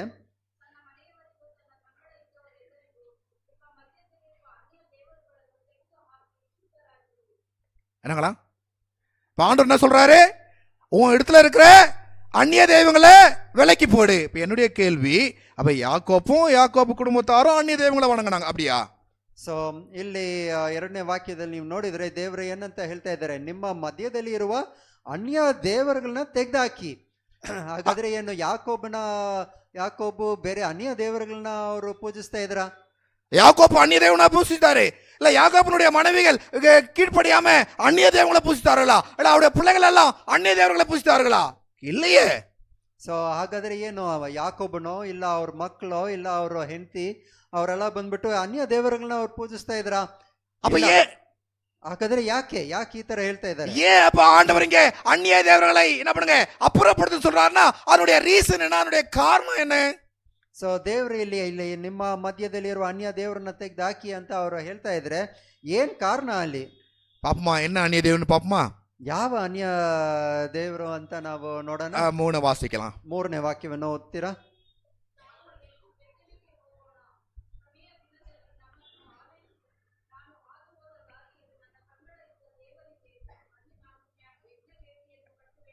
என்னங்களா அவர் என்ன சொல்றாருன்னா, வாங்கள் பெத்தேலுக்கு போவோம் வாருங்கள், எனக்கு ஆபத்து நேரிட்ட நாளிலே என் விண்ணப்பத்திற்கு உத்தரவு அருள் செய்து நான் நடந்த வழிகளை என்னோடு கூட இருந்த தேவனுக்கு அங்கே ஒரு பலிபீடத்தை கட்டுவோம். சுத்தமாக்குனாங்க, தங்களை பரிசுத்தமாக்குனாங்க, பலிபீடம் கட்ட வராங்க. ಸೊ ಅವರು ಇಲ್ಲಿ ವಾಕ್ಯದಲ್ಲಿ ಏನು ಹೇಳ್ತಂದ್ರೆ, ಅವ್ರು ಹೇಳ್ತಾರೆ, ನಾವು ಬೆತ್ತಲಿಗೆ ಹೋಗೋಣ ಬನ್ನಿ, ಅಲ್ಲಿ ನನ್ನ ಕಷ್ಟ ಕಾಲದಲ್ಲಿ ಇದ್ದ ದೇವರನ್ನು ನಾವು ನೋಡೋದಕ್ಕೆ ಅಲ್ಲಿ ಹೋಗೋಣ ಬನ್ನಿ ಅಂತ ಅಲ್ಲಿ ಹೋಗ್ತಾ ಇದ್ದಾರೆ. இப்ப யாக்கோப்பினுடைய மனைவிகள், அவருடைய பிள்ளைகள் இப்போ என்ன பண்ணுறாங்கன்னா, அவருக்கு எழுந்து போய் பலிபீடம் கட்ட போகிறாங்க. பலிபீடம் கட்ட போகும்பொழுது யாக்கோப்பு இங்கே சொல்கிறாரு என்ன அப்படின்றத வாசிப்போம். அடுத்த 4வது வசனம். ಸೊ 4ನೇ ವಾಕ್ಯದಲ್ಲಿ ಏನಿದೆ ಅಂತ ನೋಡೋಣ. ಅವರು ಇಲ್ಲಿ ಯಾಕೋಬನ ಹೆಂಡತಿಯರು ಮಕ್ಕಳು ಅವರು ಎದ್ದು ಅಲ್ಲಿ ಹೋಗ್ತಾ ಇದ್ದಾರೆ. 4ನೇ ವಾಕ್ಯ ನೋಡೋಣ. என்னங்களா எல்லாரும் பைபிள் எடுத்துட்டீங்களாமா? Just open your Bible. ಎಲ್ಲರೂ ನಿಮ್ಮ இங்கே பைபிள் அங்கே என்ன பண்ணுங்க, அங்கே கூட பார்த்துக்கலாம், பட் பைபிள் எடுத்தீங்கன்னா ரொம்ப நல்லா இருக்கும். ಸೊ ನಿಮ್ಮ ಕೈಯಲ್ಲಿರೋ ಬೈಬಲ್ನ ನೀವು ತಗೊಂಡ್ರೆ நீங்கள் என்ன லாங்குவேஜ் இருந்தாலும் ஜஸ்ட் ஓப்பன் யுவர் பைபிள். உங்கள் பைபிளை ஓப்பன் பண்ணுங்க. இப்போ நம்ம எல்லாருமே அந்த வசனத்தை நம்ம வாசிப்போம், எல்லாரும் சேர்ந்து வாசிக்க போகிறோம். ஒருத்தர் வாசிக்கிறத விட நம்ம எல்லாம் சேர்ந்து வாசித்தா நல்லா இருக்கும் இல்லையா? டேக்கன் ஜெனிசியஸ் 35:4. உள்ள இணையத்தில் இருக்கிறவங்க கூட என்ன பண்ணலாம், அட்லீஸ்ட் நீங்கள் இதில் இருக்கிறது போட்டு நம்ம வாசிங்க. அட்லீஸ்ட் நீங்கள் பைபிள் எடுக்க முடியலனாலும் அதை வாசிங்க, நம்ம எல்லாரும் வாசிக்க போகிறோம். ஐயா, ஆதிகாண்டம் 35:4. அப்பொழுது அவர்கள் தங்கள் கைகளில் இருந்த எல்லா அந்நிய தெய்வங்களையும் தங்கள் காதணிகளையும் யாக்கோப்பின் இடத்தில் கொடுத்தார்கள். யாக்கோப்பு அவைகளை சீகேம் ஊர் அருகே இருந்த கர்வாலி மரத்தின் கீழே. எது அந்நிய தெய்வம்? ಸೊ ಯಾವ್ದು ಇದು ಅನ್ಯ ದೇವರು ಅಂತ ವಾಕ್ಯದಲ್ಲಿ ನೋಡಿದ್ವಲ್ಲ, ಇದು ಯಾವ ಅನ್ಯ ದೇವರು? எது அந்நிய தெய்வம்? ஆண்டவர் என்ன சொன்னாரு? அந்நிய தெய்வங்களை என்ன விட்டு என்ன பண்ணுங்க, அகற்றுங்க அப்படின்னு ஆண்டவர் சொன்னாரு. ಸೊ ದೇವ್ರು ಏನ್ ಹೇಳಿದ್ರು, ನಿಮ್ಮ ಹತ್ರ ಇರುವ ಎಲ್ಲ ಅನ್ಯ ದೇವರುಗಳನ್ನ ನೀವು ಸೈಡಲ್ಲಿ ಹಾಕಿ ಅಂತ. உனக்கு வேலை என்னன்னா பலிபீடம் கட்டுற வேலை. ನಿಮ್ಮ ಕೆಲಸ ಏನಾಗಿತ್ತು ಅಂದ್ರೆ ಅಲ್ಲಿ ಬಲಿಪೀಠವನ್ನು பலிபீடம் தியாகத்தை குறிப்பதனால நீயும் தியாகம் பண்ணணும், அதுதான் உன்னுடைய வேலை. ಅಲ್ಲೋ ಬಲಿಪೀಠ ಯಾವ್ದಕ್ಕೋಸ್ಕರ ಯಾವ್ದನ್ನ ಅದು ಸೂಚಿಸುತ್ತೆ ಅಂದ್ರೆ ತ್ಯಾಗದ ಬಗ್ಗೆ ಅದು ಸೂಚಿಸುತ್ತೆ. ಅಂದ್ರೆ ನೀವು ತ್ಯಾಗ ಮಾಡೋದಕ್ಕೆ ನೀವು ಸಿದ್ಧವಾಗಿರ್ಬೇಕು. அப்ப தியாகத்தை குறித்து பேசுகிறேன்னா நான் தியாகம் பண்ண கத்துக்கணும் ஃபர்ஸ்ட். ನಾವು ತ್ಯಾಗದ ಬಗ್ಗೆ ನಾವು ಮಾತಾಡುವಂತವ್ರು, ನಾವು ಫಸ್ಟ್ ತ್ಯಾಗ ಮಾಡೋದಕ್ಕೆ ತಯಾರಾಗಿರ್ಬೇಕು. சார், அந்நிய தெய்வத்துக்கும் காதணிகளுக்கும் என்ன பிரச்சனை? ಸೊ ಇಲ್ಲಿ ಅನ್ಯ ದೇವರಿಗೂ ನಮ್ಮ ಕಾಲಲ್ಲಿ ಹಾಕಿರುವ ஆபரணங்களுக்கும் ಏನು கனெக்ஷன்? அதனால இங்க என்ன பண்ணாங்களா, அவங்க காதுல இருந்ததெல்லாம் என்ன பண்ணாங்களா, கலட்டி யார்கிட்ட கொடுத்தாங்க? எங்க அது கோல்டா என்னங்க அது? So Gold. ಇಲ್ಲಿ ಇವ್ರು ಏನ್ ಮಾಡಿದ್ರು, ತಮ್ಮ ಕಿವಿಗಳಲ್ಲಿ ಇದ್ದಿದ್ದನ್ನೆಲ್ಲ ಅವರು ತೆಗೆದು ಯಾರ ಕೈಯಲ್ಲಿ ಕೊಟ್ರು ಅಂದ್ರೆ ಯಾಕೋಬನ ಕೈಯಲ್ಲಿ ಕೊಟ್ರು. யாக்கோபுக்கு அறிவு இல்லையா கோல்ட வாங்கி புதைக்கிறதுக்கு? ಯಾಕೆ ಯಾಕೋಬನಿಗೆ ಜ್ಞಾನ ಇಲ್ವಾ ಗೋಲ್ಡ್ ನ ತಗೊಂಡು ಅವರು ಭೂಮಿಯಲ್ಲಿ ಹಾಕೋದಿಕ್ಕೆ? அந்த கோல்ட முன்னாடியே கொடுத்திருந்தா அது உடன்படிக்கை பெட்டியில ஒரு பகுதியா இருக்கும். ಆ ಆಭರಣಗಳು, ಆ ಗೋಲ್ಡ್ ನ ಅವರು ಮೊದಲೇ ಕೊಟ್ಟಿದ್ರೆ ದೇವರ ಆಲಯವನ್ನು ಕಟ್ಟೋದಿಕ್ಕೆ ಅದು ಪ್ರಯೋಜಿಸ್ತಾ ಇತ್ತು. ஏதாவது ஒரு இடத்துல ஒரு கிராம் என்ன பண்ணிருக்கோம், அழகா ஆண்டவருக்கு இருந்திருக்கும். ಯಾವ್ದಾದ್ರು ಒಂದು ಸೈಡ್ ಅಲ್ಲಿ 1 ಗ್ರಾಮ್ ದೇವರಿಗೋಸ್ಕರ ಅದು ಪ್ರಯೋಜನ ಆಗ್ತಾ ಇತ್ತು. ஆனா இவங்களுக்குன்னு வச்சு, யாரு ஆசிரிப்பு கூடாரத்துல இவங்களுக்குன்னு வச்சு, நம்ம ஏற்கனவே வாசித்தோம் இல்லைங்களா, இதுல இல்ல யாக்கோபு, நான் இது யாக்கோபு சொல்றேன், அவங்க வச்சதுனால ஆண்டவர் சொன்னா, நான் ஒரே நிமிஷத்துல உங்களை கவுத்து உங்களை அழித்திருவேன் அப்படின்றாரு. ಸೊ ಈ ಸಂಭವ ಇಲ್ಲ, ಆದ್ರೆ ನಾವು ಮೊದಲು ನೋಡಿದ್ದು ಎಕ್ಸೋಡಸ್ ಅಲ್ಲಿ ಅಲ್ಲಿದ್ದ ದೇವರ ಅವ್ರನ್ನ ಮಕ್ಕಳನ್ನ ಏನಂತ ಹೇಳಿದ್ರು, ಒಂದೇ ಕ್ಷಣದಲ್ಲಿ ನಿಮ್ಮನ್ನ ನಾಶ ಮಾಡ್ತೀನಿ ಅಂತ. அப்ப அவங்க கழட்டிப்பட்ட உடனே ஆண்டவர் அவர்களை நாசம் பண்ணாரா? ಸೊ ಇವಾಗ ದೇವರು ಅವರು ತಮ್ಮ ಆಭರಣಗಳನ್ನ ಅವ್ರು ತೆಗೆದು ಹಾಕಿದ ನಂತರ ದೇವರು ಅವ್ರನ್ನ ನಾಶ ಮಾಡಿದ್ರ? அப்ப ஆண்டவருடைய அந்த ஆபரணம் பத்தி ஆண்டவருக்கு கவலை இல்லை, ஆனா ஆண்டவருடைய சொல் அது ஆண்டவர் கவலைப்படுறாரு. ಸೊ ಆ ಆಭರಣಗಳ ಬಗ್ಗೆ ದೇವರಿಗೆ ಏನು ಆಸೆ ಅಂತಿಲ್ಲ, ಆದ್ರೆ ದೇವ್ರ ಮಾತು ಹೇಳ್ತಾರಲ್ಲ ಅದು ದೇವರಿಗೆ ಮುಖ್ಯವಾಗಿದೆ. அவங்க எல்லாம் என்ன பண்ணாங்க அப்படின்னா, எதை அவங்க பிரியமா போட்டார்களோ, எதை அவங்க விரும்பினார்களோ, எது அவங்களுடைய ஆசையோ, எது அவங்க அழகோ, எது அவங்களுடைய அலங்காரமோ, அது கொடுக்கப்பட்டது, அது புதைக்கப்பட்டது. ಸೊ ಏನಂದ್ರೆ ಇದು ಯಾವ್ದ ಮೇಲೆ ಅವ್ರಿಗೆ ತುಂಬಾ ಆಸೆ ಅಂತ ಇತ್ತೋ ಅದು ತೆಗಿಬೇಕಾಗಿತ್ತು, ಅದು ಭೂಮಿಯಲ್ಲಿ ಹಾಕ್ಬೇಕಾಗಿತ್ತು. எங்க வீட்டுல 4 பெண்கள், ಪಾಸ್ಟರ್ ಮನೆಯಲ್ಲಿ 4 ಹೆಂಗಸರು இல்லைங்களா, சப்போஸ் கோல்டு கடைக்கு போனாங்க அப்படின்னா டிசைன் பார்ப்பாங்க. ಸೊ ಗೋಲ್ಡ್ ಅಂಗಡಿಗೆ ಹೋದ್ರೆ ಡಿಸೈನ್ ನೋಡ್ತಾರೆ. சில சமயங்கள்ல நம்மளாம் அவ்வளவு கோல்டுலாம் போட முடியாது, அப்ப என்ன பண்ணுவாங்கன்னா பிளாஸ்டிக்ல போனாலும் டிசைன் பார்ப்பாங்க. ಸೊ கவனிச்சுக்கிறீங்களா, ஒரு பிளாஸ்டிக் கம்பல் எடுத்தாலும் 50 பைசா கம்பலுக்கும் டிசைன் பார்ப்பாங்க. ಸೊ ಅಲ್ಲಿ ಏನಂದ್ರೆ ದುಡ್ಡು ಇಲ್ಲದೆ ಇದ್ರೆ ಅವ್ರು ಏನ್ ಮಾಡ್ತಾರೆ, ಪ್ಲಾಸ್ಟಿಕ್ ಅಲ್ಲಿ ಅಟ್ಲೀಸ್ಟ್ ನೋಡ್ತಾರೆ. ಆ ಪ್ಲಾಸ್ಟಿಕ್ 50 ಪೈಸಾ ಪ್ಲಾಸ್ಟಿಕ್ ಇದ್ರು ಅದನ್ನ ಡಿಸೈನು ಕೂಡ ನೋಡ್ತಾರೆ. எடுத்துட்டு வச்சுக்கிட்டு அழகா இருக்கா, அழகா ಅದನ್ನ கண்ணாடி ತಗೊಂಡು பார்த்துவாங்க, ಇಟ್ಟು அழகா இருக்கான்னு ಅವ್ರು பக்கத்துல கேட்டுக்குவாங்க. ಚೆನ್ನಾಗಿದೆ ಅಂತ ಅವ್ರು ನೋಡ್ಕೊಳ್ತಾರೆ.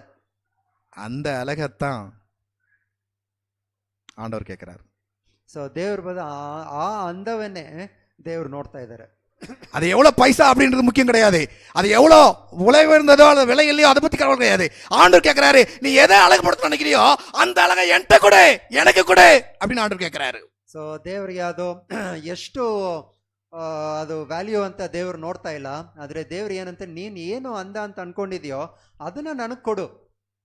என்னங்களா, நம்முடைய அழகு, நம்முடைய பெருமை, அல்லது நம்ம எதெல்லாம் நினைக்கிறோமோ, நான் அப்படி பண்ணனா எல்லாரும் என்ன பார்த்து ஐயோ நல்லா இருக்கிறாங்களே அப்படின்னு சொல்லுவாங்க, இது எல்லாத்தையும் யார் கையில கொடுக்கணுமா? ஆண்டவருடைய கையில கொடுக்கணும் அப்படின்னு ஆண்டவர் விரும்புறாரு.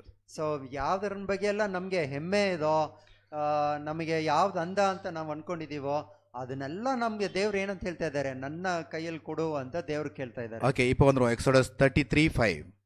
ತಿರ್ಗಾ ನಾವು ವಾಪಸ್ ಬರೋಣ. ನಾವು எக்ஸோடஸ் 33:5ಕ್ಕೆ, நீங்கள் வணங்கா கழுத்துள்ள ஜனங்கள், ஒரு நிமிஷத்திலே உங்கள் நடுவில் எழும்பி உங்களை நிர்மூலம் பண்ணுவேன், ஆகையால் நீங்கள் போட்டுக்கிற உங்களை ஆபங்களை கழட்டி போடுங்க. ದೇವ್ರು ಏನಂತ ಹೇಳ್ತಾ ಇದ್ದಾರೆ, ಅವರು ಅವ್ರ ಹತ್ರ ಇರುವ ಆಭರಣಗಳನ್ನ ಅವರು ತೆಗೆದಾಕಿ ಇಲ್ದಿದ್ರೆ ನಾನು ಒಂದೇ ಕ್ಷಣದಲ್ಲಿ ನಿಮ್ಮನ್ನ ಬಂದು ನಾನು ನಾಶ ಮಾಡ್ತೀನಿ ಅಂತ. நீங்க கழட்டி போடலன்னா அவர் உங்கள்கிட்ட பேச மாட்டார், அப்படிதானே? ಸೊ ನೀವು ತೆಗ್ದಾಕಿಲ್ಲ ಅಂದ್ರೆ ದೇವ್ರು ನಿಮ್ಮ ಹತ್ರ ಮಾತಾಡಲ್ಲ. உடனே இப்படி நினைச்சிடாதீங்க, நகை போட்டவங்களாம் பரலோகம் போக மாட்டாங்க அப்படின்னு பாஸ்டர் சொல்ல வர்றாரு அப்படின்னு நீங்க நினைக்காதீங்க.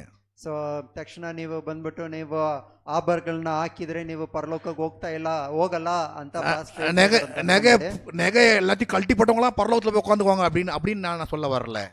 ಇಲ್ಲ, ಆಭರಣಗಳನ್ನೆಲ್ಲ ತೆಗ್ದಾಕಿರೋರು ಮಾತ್ರನೇ ಪರಲೋಕಕ್ಕೆ ಹೋಗ್ತಾರಂತಾನು ಹೇಳ್ತಾ ಇಲ್ಲ. இதனுடைய அர்த்தத்தை நீங்க தெளிவா புரிஞ்சுக்கிட்டீங்கன்னா உங்களுக்கு லகுவா இருக்கும். ಸೊ ಈ ಅರ್ಥವನ್ನು ನಿಮಗೆ ಸರಿಯಾಗಿ ಅರ್ಥ ಮಾಡ್ಕೊಂಡ್ರೆ ಇದು ಸುಲಭವಾಗಿರುತ್ತೆ. ஏன்னா வேதம் சொல்லுது உங்கள் ஆபரணங்களை கழட்டி போடுங்க அப்பொழுது அப்படின்னு ஆண்டவர் சொல்றாரு. ಯಾಕಂದ್ರೆ ದೇವರು ಇಲ್ಲಿ ಹೇಳ್ತಾ ಇದ್ದಾರೆ, ನಿಮ್ಮ ಆಭರಣಗಳನ್ನ ನೀವು ತೆಗೆದಾಕಿ ಅದ ನಂತರ. அப்ப நான் கழட்டி போடலன்னா அப்பொழுது வருமா? ಸೊ ನಾವು ಅದನ್ನ ತೆಗ್ದು ಹಾಕ್ತಾ ಇದ್ರೆ ಅದ ನಂತರ ಅಂತ ಏನ್ ಮಾತು ಬರ್ತಾ ಇತ್ತಾ? அது அப்பொழுது அப்படின்னா அவர் என்கிட்ட ஏதோ சொல்ல வச்சு எனக்கு ஏதோ சித்தம் வச்சிருக்கிறாரு.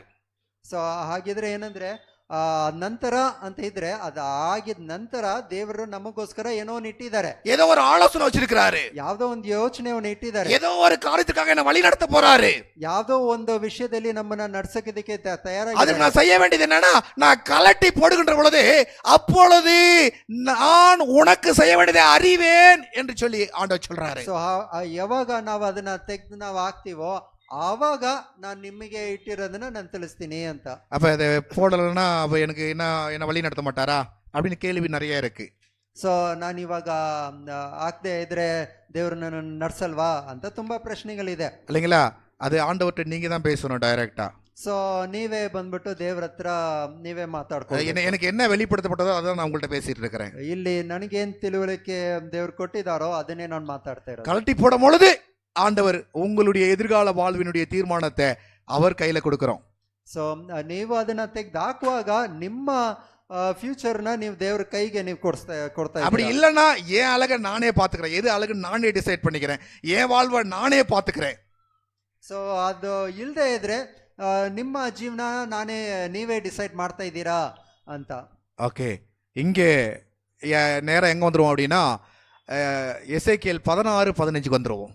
ನಾವು ನೆಕ್ಸ್ಟ್ ನಾವು ಎಸೇಕಿಯೇಲ್ ಪುಸ್ತಕದಲ್ಲಿ 16-15 ವಾಕ್ಯಕ್ಕೆ ಬರೋಣ. அப்படி கழட்டலனா ನಾವು ತೆಗ್ದು ಹಾಕ್ದೆ அத ஒரு பெருசா யோசிக்கல அப்படின்னா ಅದನ್ನ ತುಂಬಾ ದೊಡ್ಡದಾಗಿ ನಾವು ಯೋಚನೆ இல்லை, ಮಾಡಿದ್ರೆ, நான் இப்படி இல்லாம என் ஊருக்கு போனா என் ஜனத்துக்கு போனா ஐயோ பாவம் என்ன அறுத்துட்டுவே அப்படின்னு சொல்லுவாங்க நீ நினைச்ச அப்படின்னா, ಏನೋ ನಾನು ತೆಗ್ದಾಕಿ ನಾನು ಏನಾದ್ರು ಊರಿಗೆ ಏನಾದ್ರು ಹೋದ್ರೆ ಅಯ್ಯೋ ಇವ್ರಿಗೆ ಏನು ಹೀಗಿದೆಯಲ್ಲ ಅಂತ ಯಾರಾದ್ರು ಮಾತಾಡಿದ್ರೆ, ஒரு கல்யாணத்துக்கு போகின்ற பொழுது ஐயோ பாவம் கஷ்டப்படுறாங்க போல இருக்கு அப்படின்னு அவங்க நினைச்சுக்குவாங்க. எடுக்கிறாங்களே கடன் வாங்கி நான் போட்டுட்டு போலனா. ಸೊ ನಾನೇನೋ ಮದ್ವೆಗೆ ಹೋಗುವಾಗ ನಾನೇನೋ ಅಲಂಕಾರ ಆಭರಣಗಳನ್ನ ಹಾಕ್ದೆ ಹೋದ್ರೆ ಅಯ್ಯೋ ಮಿಕ್ಕಿದವ್ರು ನೋಡಿದ್ರೆ ಅಯ್ಯೋ ಪಾಪ ಇವ್ರಿಗೆ ಕಷ್ಟವಿದಂತೋ ಅಂತ ಯೋಚನೆ ಮಾಡ್ತಾರಂತ ನಮ್ಮ ಮನಸ್ಸಲ್ಲಿದ್ರೆ, அதுக்காக நான் என்ன பண்ணுவேன் அப்படின்னா என்ன வேணாலும் செய்வேன். ಸೊ ಅದಕ್ಕೋಸ್ಕರ ನಾನು ಏನ್ ಬೇಕಂದ್ರೆ ಮಾಡ್ತೀನಿ.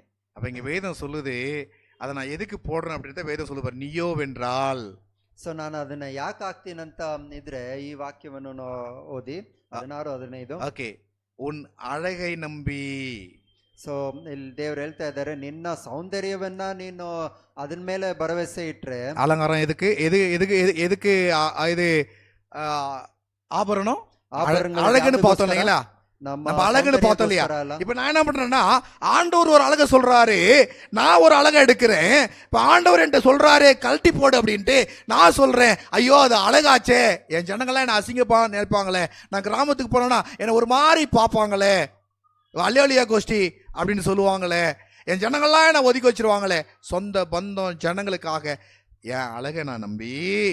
ಸೊ ಒಂದು ದೇವರು ನಮಗೋಸ್ಕರ ಒಂದು ಸೌಂದರ್ಯವನ್ನ ಇಟ್ಟಿದ್ದಾರೆ, ಆದರೆ ನನಗೋಸ್ಕರ ನಾನು ಒಂದು ಸೌಂದರ್ಯವನ್ನ ಯೋಚನೆ ಮಾಡಿದ್ದೀನಿ. ಇವಾಗ ಆಭರಣಗಳನ್ನ ನಾನು ತೆಗೆದಾಕಿದ್ರೆ ನನ್ನ ಸ್ವಂತ ನೆಂಟರು ಅವ್ರ ಬಗ್ಗೆನೆಲ್ಲ ಯೋಚನೆ ಮಾಡಿ ನಾನು ಬೇರೆ ಯೋಚನೆಯಲ್ಲಿದ್ರೆ, அப்ப நான் என் அழகை நம்புகின்ற பொழுது ஆண்டவர் எங்க கொண்டாந்து விடுறாரு அப்படின்னு பாருங்க.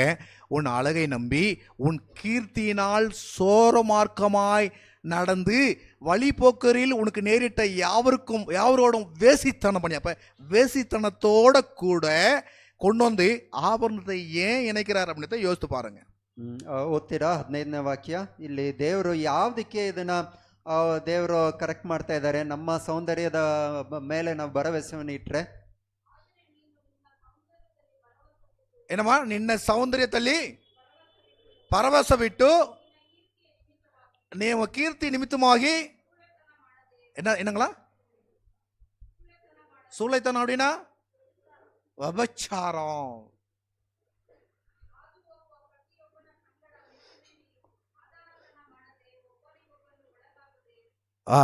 எங்க வேதம் சொல்லுது என்னன்னா ஆபரணம் ஆண்டவர் சொல்லிட்ட பிறகு அது வேசித்தனத்துக்கு என்ன பண்றாரு? ஆண்டவர் கம்பேர் பண்றாரு. ஏன் ஆண்டவர் வேசித்தனத்துக்கு கம்பேர் பண்றாரு? ஒரு பிளாஸ்டிக்கை நான் போட்டிருக்கிறேன், ஒரு பித்தளையை நான் போட்டிருக்கிறேன், ஏன் ஆண்டவர் வேசித்தனத்தோட கம்பேர் பண்றாரு? ಸೊ ಇಲ್ಲಿ ದೇವರು ಯಾಕೆ ಈ ಆಭರಣಗಳನ್ನ ಹಾಕಿರೋದನ್ನ ಸೂಳೆತನಕ್ಕೆ ಯಾಕೆ ದೇವರು ಅದನ್ನ ಕಂಪೇರ್ ಮಾಡ್ತಾ ಇದ್ದಾರೆ? ನಾನು ಹಾಕಿರೋದೇ ಏನೋ ಪ್ಲಾಸ್ಟಿಕ್ ಅಲ್ಲಿ ಹಾಕಿದ್ದೀನಿ, அது ಅದನ್ನ பிளாஸ்டிக், ಯಾಕೆ? அது பிளாஸ்டிக்கா நீ பார்க்குற, அல்லது ஒரு ஒரு பித்தளையா நீ பார்க்குற, அல்லது ஒரு கோல்டா கூட இருக்கட்டுமே, அது ஆண்டவருக்கு ஒன்றும் கிடையாது. ஏன்னா பரலோகம் ஃபுல்லாக வீதியெல்லாம் கோல்டு, அது அப்படி பார்க்கறது இல்லை. ஆனால் நீ எப்படி பார்க்குறன்னு ஆண்டவர் பார்க்குறாருன்னா, உன் அழகு உன் கீர்த்தியை நீ பார்க்குறன்னு சொல்லி ஆண்டவர் பார்க்குறாரு. ಸೊ ದೇವರು ಬಂದ್ಬಿಟ್ಟು ಅಲ್ಲಿ ನೋಡ್ತಾ ಇರೋದು ಏನೋ ಅಲ್ಲಿ ಅದು ಬಂಗಾರನೋ ಪಿತ್ತಳೆನೋ ಏನಂತ ದೇವ್ರು ನೋಡ್ತಾ ಇಲ್ಲ. ಆದ್ರೆ ದೇವರು ಬಂದ್ಬಿಟ್ಟು ಅಲ್ಲಿ ನಾವು ಪರಲೋಕದಲ್ಲಿ ನೋಡಿದ್ರೆ ಪರಲೋಕ ಸಂಪೂರ್ಣವಾಗಿ ಅಲ್ಲಿ ಬಂಗಾರದಂದಿದೆ. ದೇವರಾದ್ರೆ ನೀವು ನೋಡ್ತಾ ಇರೋದು ನಮ್ಮ ಕೀರ್ತಿ ನಾವು ಆ ಆಭರಣದಲ್ಲಿ ನಮ್ಮ ಸೌಂದರ್ಯವನ್ನು ನಾವು ನೋಡ್ತಾ ಇದೀವಲ್ಲ, ಅದನ್ನೇ ದೇವ್ರು ನೋಡ್ತಾ ಇದ್ದಾರೆ. நான் என்ன பார்த்துக்கிறேன், என்ன அழகுபடுத்திக்கிறேன், நீ வேண்டாம். ನನ್ನನ್ನೇ ನೋಡ್ಕೊಳ್ತೀನಿ, ನೀನ್ ಮಾಡ್ತಾ ಇರೋದು ಬೇಡ அது ಅಂತ. அது எதுக்கு சமமா? மணவளனாகிய கிறிஸ்துவை விட்டு சோரம் போகிற, வேசித்தனம் பண்ணுகிற அந்த பெண்ணுக்கு சமம் அப்படின்னு நான் சொல்லலைங்க.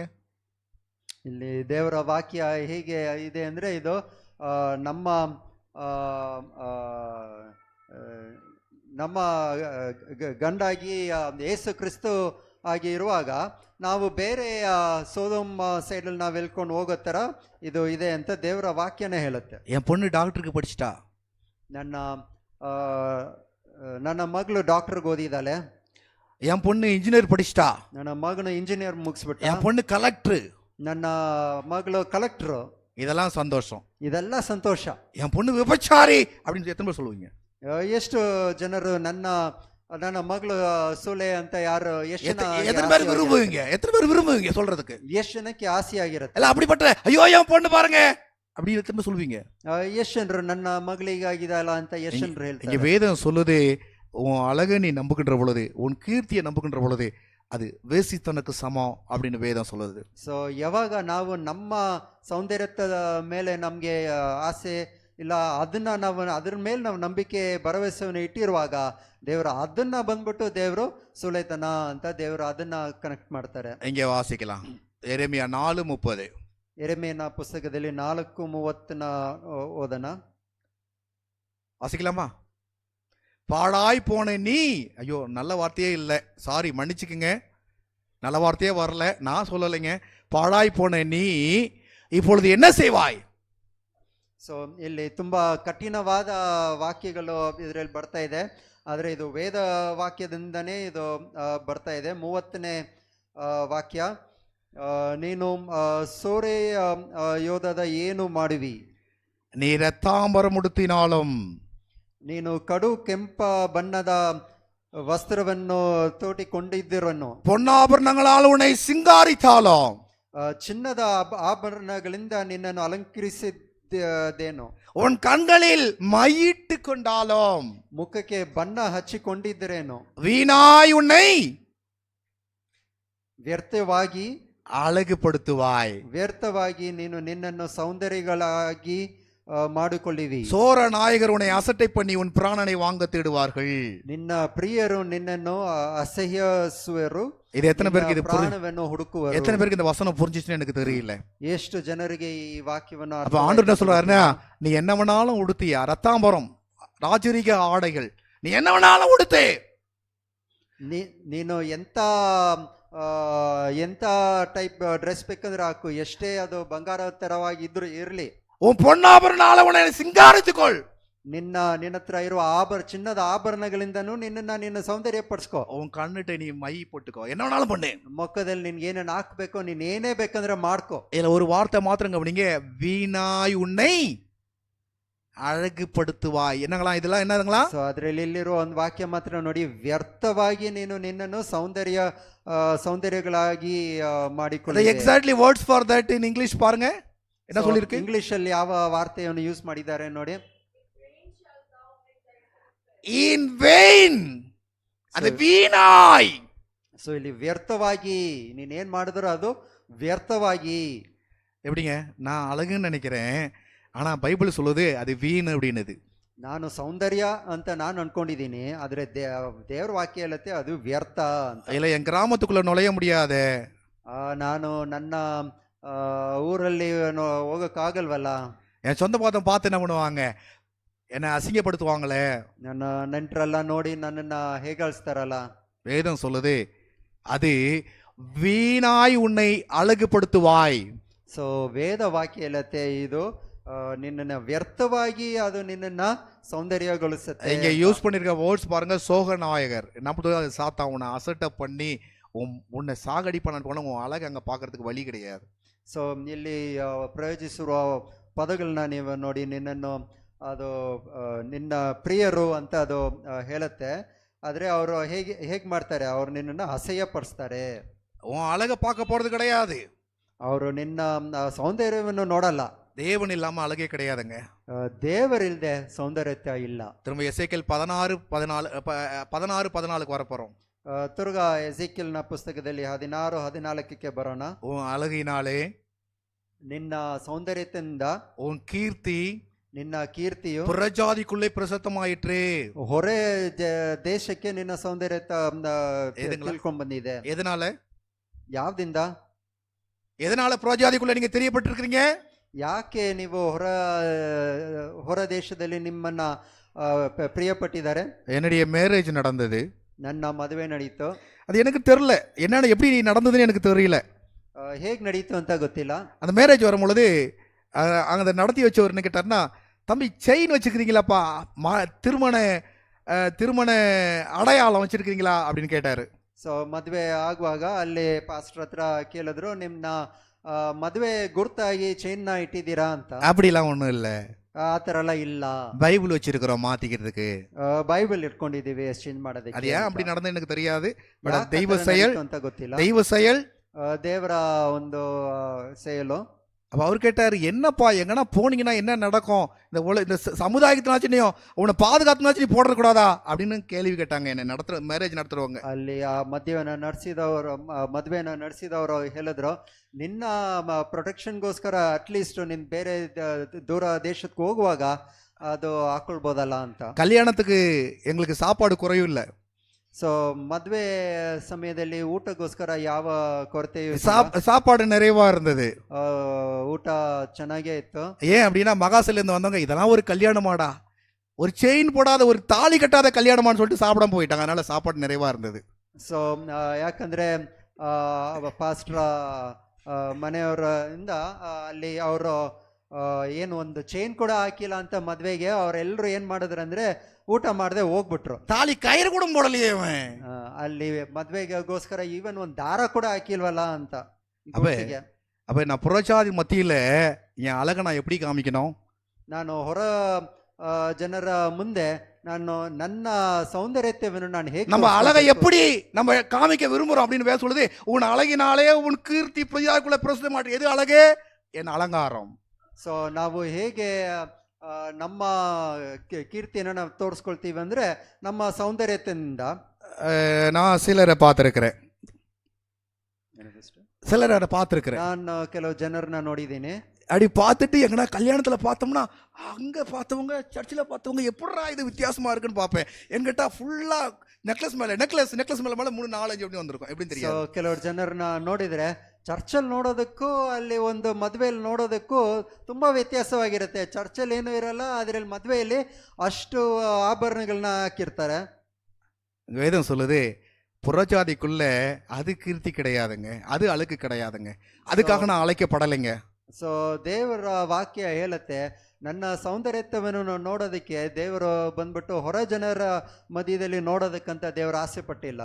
ஆண்டவர் சொல்றாரு, நான் உன்மேல் வைத்த மகிமையிலே. ಸೊ ದೇವ್ರು ಹೇಳ್ತಾರೆ, ನಾನು ನಿನ್ನ ಮೇಲೆ ಇಟ್ಟಿರುವ ಮಹಿಮೆயின் ಪ್ರಕಾರ. மகிமைன்னா என்னங்க? இங்கிலீஷ்ல குளோரின்னு போட்டிருக்கா, என்ன போட்டிருக்கீங்க? மகிமை, ஆண்டவர் வச்ச மகிமை வேறங்க. இங்க பியூட்டின்னு போட்டிருக்கு. ஐயா பியூட்டின்னு போட்டிருக்கா? ஓகே, இங்கே வேதம் சொல்லுது, என் மகிமையிலே அது குறைவற்றதா இருந்தது என்று கர்த்தராகிய ஆண்டவர் சொல்றாரு.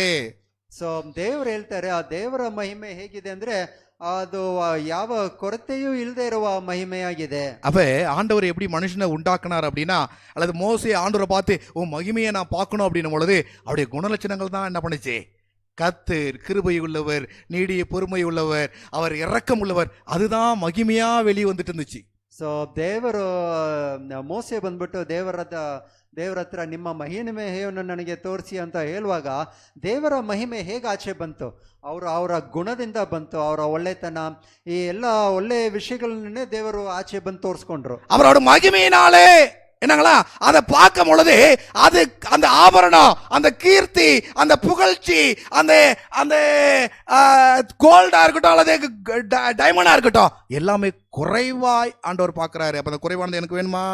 ದೇವರ ಮಹಿಮೆಯ ಮುಂದೆ ನಾವು ಬೇರೆ ಯಾವ್ದನ್ನ ನಾವು ನೋಡಿದ್ರು ಕೂಡ ಅದು ಒಂದು ಡೈಮಂಡ್ ಆಗಿರ್ಲಿ ಇಲ್ಲ ಗೋಲ್ಡ್ ಆಗಿರ್ಲಿ, ಅದೆಲ್ಲ ಬಂದ್ಬಿಟ್ಟು ದೇವರ ಮಹಿಮೆಕ್ಕಿಂತ ಮುಂದೆ ಅದೇನಾಗಿದೆ, ಕೊರತೆಯಾಗಿ ಅದು ಕಾಣಿಸ್ತಾ ಇದೆ. நான் தேவனுடைய மகிமை, ನಾವು ದೇವರ ಮಹಿಮೆ, நாம் எல்லாரும் தேவனுடைய மகிமை, ನಾವೆಲ್ಲರೂ ದೇವರ ಮಹಿಮೆ. அவருடைய அழகு தாங்க நமக்கு வேண்டும். ದೇವರ ಸೌಂದರ್ಯತ್ವವೇನೆ ನಮಗೂ ಬೇಕಾಗಿದೆ. நான் சீக்கிரமா, எனக்கு சாரி, கொஞ்சம் பொறுத்துக்குங்க. இந்த டாபிக் நான் இன்னைக்கு எடுக்கக்கூடாதுன்னு நினைச்சேன். அது நிறைய தடங்கள் வந்துச்சு, இங்க பார்த்துட்டு இருந்தாங்க, ஆஃப் ஆகி போச்சு. பட் ஆனாலும் வேற வழியில் நான் இந்த டாபிக் எடுக்கிறேன். எசேக்கியேல் 23:40. எசேக்கியேல் 23:40. ಎಸೇಕಿಯೇಲ್ 33ನೇ ಚಾಪ್ಟರ್ 40ನೇ ವಾಕ್ಯ. இதுவும் அல்லாமல் ಇದಿಲ್ಲದ್ರೆ ಮಾತ್ರ ದೂರದಲ್ಲಿರುವ புருஷருக்கு மனுஷರಿಗೆ தூது அனுப்பி ಕರೆ ಕಳುಹಿಸಿದ್ದೇನೆ, அவர்களை வரவழைத்தார்கள், ಅವ್ರನ್ನ ಬರೆ ಮಾಡಿದ್ರು, அவர்கள் வந்தார்கள், ಅವ್ರು ಬಂದಿದ ನಂತರ அவருக்கென்று நீ குளிச்சு, ಅವ್ರಿಗೋಸ್ಕರ ಸ್ನಾನ ಮಾಡಿ. யார் வந்தாங்களா? தூரத்துல இருந்து புருஷர்கள். நல்லா புரிஞ்சுக்கிங்க, தூரத்துல இருந்து புருஷர்கள் வராங்க, 1-2 கிடையாது, புருஷர்கள் வராங்க. ದೂರದಿಂದ ಮನುಷ್ಯರು ತುಂಬಾ ಜನರು ಬರ್ತಾ ಇದ್ದಾರೆ. அதுக்கு நீ தான் தூது அனுப்புற. ಅವ್ರನ್ನ ಕರೆಯೋದಕ್ಕೆ ನೀನೇ ಕರೆಸ್ತಾ ಇದ್ದ. ஏடா, உன் ஆடை தூது அனுப்புது, உன் அலங்காரம் தூது அனுப்புது, உன்னை பார்க்கும்படியா வைக்கு. ನೀವು ಹಾಕಿರುವ ಬಟ್ಟೆಗಳು, ನೀವು ಹಾಕಿರುವ ಆಭರಣಗಳನ್ನು ಅವ್ರನ್ನ ಅದು ಕರೀತಾ ಇದೆ. அவர்களுக்கென்று நீ குளித்து, ಅವ್ರಿಗೋಸ್ಕರ ನೀನ್ ಸ್ನಾನ ಮಾಡಿ. இதுல ஸ்நானம் பண்றது கடவுளுக்காக. ಸೊ ಇಲ್ಲಿ ಸ್ನಾನ ಮಾಡೋದು ದೇವರಿಗೋಸ್ಕರ. வேற குளியல் அது வேற ஒருத்தங்களுக்காக. ಇದು ಬೇರೆ ಸ್ನಾನ ಬೇರೆಯವ್ರಿಗೋಸ್ಕರ. ஓகே, உன் கண்களில் மையிட்டு, ನಿನ್ನ ಕಣ್ಣಿಗೆ ಮೈಯನ್ನ ಇಟ್ಟು, உன் ஆபரணங்களால் உன்னை என்ன பண்ற, அலங்கரித்து, ನಿನ್ನ ಆಭರಣಗಳಿಂದ ಅಲಂಕರಿಸಿ. அப்ப என்ன அர்த்தம் அப்படின்னா, உன் நாயகர் ஒருவர், அவர் சொல்றாரு வேற, ஆனா நீ வேற நாயகரை பார்த்து நாங்க வா வான்ற மாதிரி அலங்கரித்துட்டு இருக்க. ಸೊ ಇಲ್ಲಿ ನಿಮ್ಮ ನಾಯಕನು ಬರ್ತಾ ಇದ್ದಾರೆ, ಆದ್ರೆ ನೀವೇನ್ ಮಾಡ್ತಾ ಇದ್ದೀರಾ ಅಂದ್ರೆ ನೀವು ಬೇರೆ ನಾಯಕನನ್ನು ನೋಡಿ ಬಾ ಬಾ ಬಾ ಅಂತ ನೀನ್ ಕರೆಯೋ ತರ தூது அனுப்பின்னு வேதம் சொல்லுது. ಸೊ ಅದಕ್ಕೆ ಇದು ಅವ್ರನ್ನ ಕರೆಯೋದಕ್ಕೆ ಒಂದು டைரக்ஷன் ಕೊಟ್ಟಂಗೆ. ஓகே, நம்ம சீக்கிரமா போயிடுவோம். நீங்க தொடர்ந்து அவருடைய வாசனை வருது. அவர்கள் தங்கள் பிள்ளைகளை தங்கள் நகரான விக்கிரத்திற்கென்று பலியிட்ட பின்பு அவர்கள் என் பரிசுத்த ஸ்தலத்தை பரிசுத்த குலைச்சல் ஆக்க அந்நாளிலே அவர்கள் பிரவேசித்தார்கள். இதோ என் ஆலயத்தின் நடுவே இப்படி செய்தார்கள். ಸೊ ಇನ್ನ ವಾಕ್ಯದಲ್ಲಿ ನಾವು ನೋಡ್ಕೊಂಡು ಬಂದ್ರೆ, ಅವರು ತಮ್ಮ ಮಕ್ಕಳನ್ನೇ ದೇವರ ಮುಂದೆ ಅವರು ಬಲಿಯನ್ನ ಅವರು ಕೊಟ್ಟು, ಅವರು ತಮ್ಮ ದೇವರ ಆಲಯವನ್ನು ಅವರು ಇದು ಪರಿಶುದ್ಧತೆಯಿಂದ ಅವರು ಹೊರಗೆ ಹಾಕಿದ್ರು. அநேக பிள்ளைகள் இன்னைக்கு கடவுளுக்கு ஒப்பு கொடுக்க பதிலா விக்கிரங்களுக்கு ஒப்பு ಕೊಡப்பட்டிருக்கு. ಸೊ ಇವಾಗ ಅನೇಕ ಮಕ್ಕಳು ಬಂದ್ಬಿಟ್ಟು ತಮ್ಮನ್ನ ದೇವರಿಗೆ ಕೊಡದೆ ಅವರು ವಿಗ್ರಹಗಳಿಗೆ ಅವರು அவர்கள் பெற்றோர் சொல்றத வேற வழியில பிள்ளைகள் கேட்டே ஆகணும் அப்படின்னு ஆயிடுச்சு. ತುಂಬಾ ಏನಾಯ್ತಂದ್ರೆ ಅವರ ತಂದೆ ತಾಯಿಗಳು ಏನ್ ಹೇಳ್ತಾರೋ ಅದನ್ನ ಕೇಳಬೇಕು ಅಂತ ಒಂದು ಸ್ಥಿತಿ ಆಯ್ತು. யாக்கோபு ஆண்டவர் சொல்றாரு, உன் விக்கிரத்தை கழட்டி போடுன்றாங்க. இன்னைக்கு பெற்றோங்க சொல்றாங்க, இத போட்டா நீ அழகா இருக்கறன்றாங்க. ಯಾಕೋಬನ್ ಬಂದ್ಬಿಟ್ಟು ಹೇಳಿದ್ರು, ನಿನ್ನ ಹತ್ರ ಇರುವ ಇದು ವಿಗ್ರಹಗಳನ್ನ ತೆಗೆದು ಹಾಕಿ ಅಂತ. ಆದ್ರೆ ಇವಾಗಿನ ತಂದೆ ತಾಯಿಗಳು ನೀವು ಇನ್ನ ಅದನ್ನೆಲ್ಲ ನಿಮ್ಮ ಮೇಲೆ ಹಾಕೊಳ್ಳಿ ಅಂತ ಹೇಳ್ತಾರೆ. அதனாலதான் வேதம் சொல்லுது, அவர்கள் தங்கள் பிள்ளைகளை தங்கள் நகரான விக்கிரத்துக்கு என்ன பண்றாங்க, ஒப்பு கொடுத்துறாங்க, பலி கொடுத்துறாங்க. ಸೊ ಅದಕ್ಕೆ ವೇದವಾಕ್ಯಲ್ಲಿ ಹೇಳ್ತಾ ಇದೆ, ಏನಾಗ್ತಾ ಇದೆ, ತಮ್ಮ ಮಕ್ಕಳನ್ನ ಆ ವಿಗ್ರಹಕ್ಕೆ ಅವ್ರನ್ನ ಒಪ್ಪಿಕೊಡ್ಸ್ತಾ ಇದ್ದಾರೆ. அப்படி செஞ்சோம்னா நம்ம என்ன பண்றோமா, ஆண்டுடைய நாமத்தை பரிசுத்த குலைச்சலாக்குறோம். ಸೊ ಹಾಗೆ ಮಾಡಿದ್ರೆ ನಾವೇನ್ ಮಾಡ್ತಾ ಇದೆ ಅಂದ್ರೆ, ದೇವರ ಹೆಸರಿಗೆ ನಾವು ರೆಸ್ಪೆಕ್ಟ್ ಕೊಡದೇ ಇರೋ ತರ ಆಗತ್ತೆ. இப்படி இருக்கிறவங்க எங்க இருக்கிறாங்களா? ಇಂತ ಈ ಮಾಡ್ತಾ ಇರೋರೆಲ್ಲ ಎಲ್ಲಿದ್ದಾರೆ? ಅವರು அவருடைய ஆலயத்திலே இருக்கிறாங்க. எவ்வளவு வேதனை ஆண்டவருக்கு. ಅವರು ತಮ್ಮ ದೇವರ ಆಲಯದ ಒಳಗಡೆನೆ ಇರುತ್ತಲ್ಲ, ದೇವರಿಗೆ ಎಷ್ಟು ಕಷ್ಟವಾಗಿರುತ್ತೆ. எந்த இண்டிவிஜுவலுக்கும் நான் பேசலாமா? தீபா சிஸ்டர், உங்கள் வீட்டில் நீங்கள் பொட்டு வச்சிருக்கும் போது என்ன பேசுனேண்ணா? சிஸ்டர் So- தீபா, குங்குமம் போட்டு வச்சுருந்தா என்ன பேசுனேண்ணா? நீங்கள் செயின் கம்பல்லாம் போட்டுருந்தா என்ன பேசுனேண்ணா? உங்களை நான் கழட்ட சொன்னேண்ணா? ಸೊ அதை பற்றி நான் என்ன பேசுனேண்ணா? ஃபர்ஸ்ட் டைம் நீங்கள் கேட்குறீங்க இல்லையா இத்தனை வருஷத்தில்? ಸೊ ಇದುವರೆಗೂ ದೇವರು ಪಾಸ್ಟರ್ ಬಂದ್ಬಿಟ್ಟು ಯಾರ ಹತ್ರನೂ ಇದು ಡೈರೆಕ್ಟ್ ಆಗಿ ಇದು ಮಾತಾಡಿಲ್ಲ. ದೀಪಾ ಸಿಸ್ಟರ್ ಅವ್ರ ಮನೆಗೆ ಹೋಗಿರುವಾಗ, ಅವ್ರು ಬೊಟ್ಟು ಹಾಕಿರುವಾಗ, ಅವ್ರ ಆಭರಣಗಳನ್ನ ಹಾಕಿರುವಾಗ ಒಂದ್ಸಲನೂ ಈ ತರ ಅವ್ರ ಟಾಪಿಕ್ ನ ತೆಗೆದು ಪಾಸ್ಟರ್ ಮಾತಾಡಿರ್ಲಿಲ್ಲ. அது என்ன தெரியல, ரொம்ப வருஷமா அப்படியே மனசுல இருந்து சரி எதனா ஒரு செய்தி சொல்லிடுவான், அவர் மக்களுடைய இஷ்டம் அப்படின்னு சொல்லி தான் நான் பேசிட்டு இருக்கிறேன் உங்க கூட. ಸೊ ಇದು ತುಂಬಾ ದಿನದಿಂದ ಮನಸ್ಸಲ್ಲಿ ಇದ್ದಿದ್ದು ಇವಾಗ ಒಂದು ಸುದ್ದಿಯಾಗಿ ಇಲ್ಲಿ ತಿಳಿಸೋಣ ಅಂತ ಆಸೆ ಪಟ್ಟು. அப்ப என்னுடைய ஆபரணங்கள் ஆண்டுடைய பரிசுத்த இடத்தை பரிசுத்த குலைச்சல் ஆக்கும், மறந்துடக்கூடாது. ಸೊ ನನ್ನ ಆಭರಣಗಳನ್ನು ದೇವರ ಆಲಯಕ್ಕೆ ಅದು ಒಂದು பரிசுத்த குலைச்சலாக்கும், பரிசுத்த குலைச்சலாக்கும். ಒಂದು ಗಲೀಜು ಮಾಡೋ ತರ ಆಗತ್ತೆ ಅಂತ. இந்த ஓய்வு நாள் என்ன தெரியுமா? நான் உங்களை பரிசுத்தப்படுத்துகிற கர்த்தர் என்பதற்கு ஓய்வு நாள் அடையாளம். அந்த ஓய்வு நாளிலே நம்முடைய அழகை, நம்ம கீர்த்தியை மேன்மைப்படுத்துவதற்காக பரிசுத்த குலைச்சலாக்கணும்னா எப்படிங்க ஆண்டவர் பாப்பாரு நம்மள? ಈ ಪರಿಶುದ್ಧ ಸಬ್ಬತ್ ದಿನವು ನಮ್ಮನ್ನ ಪರಿಶುದ್ಧ ಮಾಡೋದಕ್ಕೆ ಇರುವ ಒಂದು ದಿನವಾಗಿದೆ. ಅಂತ ದಿನದಲ್ಲೂ ನಾವು ಬಂದ್ಬಿಟ್ಟು ದೇವರಿಗೆ ಇಷ್ಟ ಇಲ್ದಿರುವ ಆಭರಣಗಳನ್ನ ಹಾಕೊಂಡು ಒಳಗಡೆ ಬಂದ್ರೆ ಹೇಗಿರುತ್ತೆ? நீங்க தான் யோசித்து பார்க்கணும். ನೀವೇ ಯೋಚನೆ ಮಾಡಿ. ஏசாயா 61:10. இப்ப நான் என்ன செய்யணும்?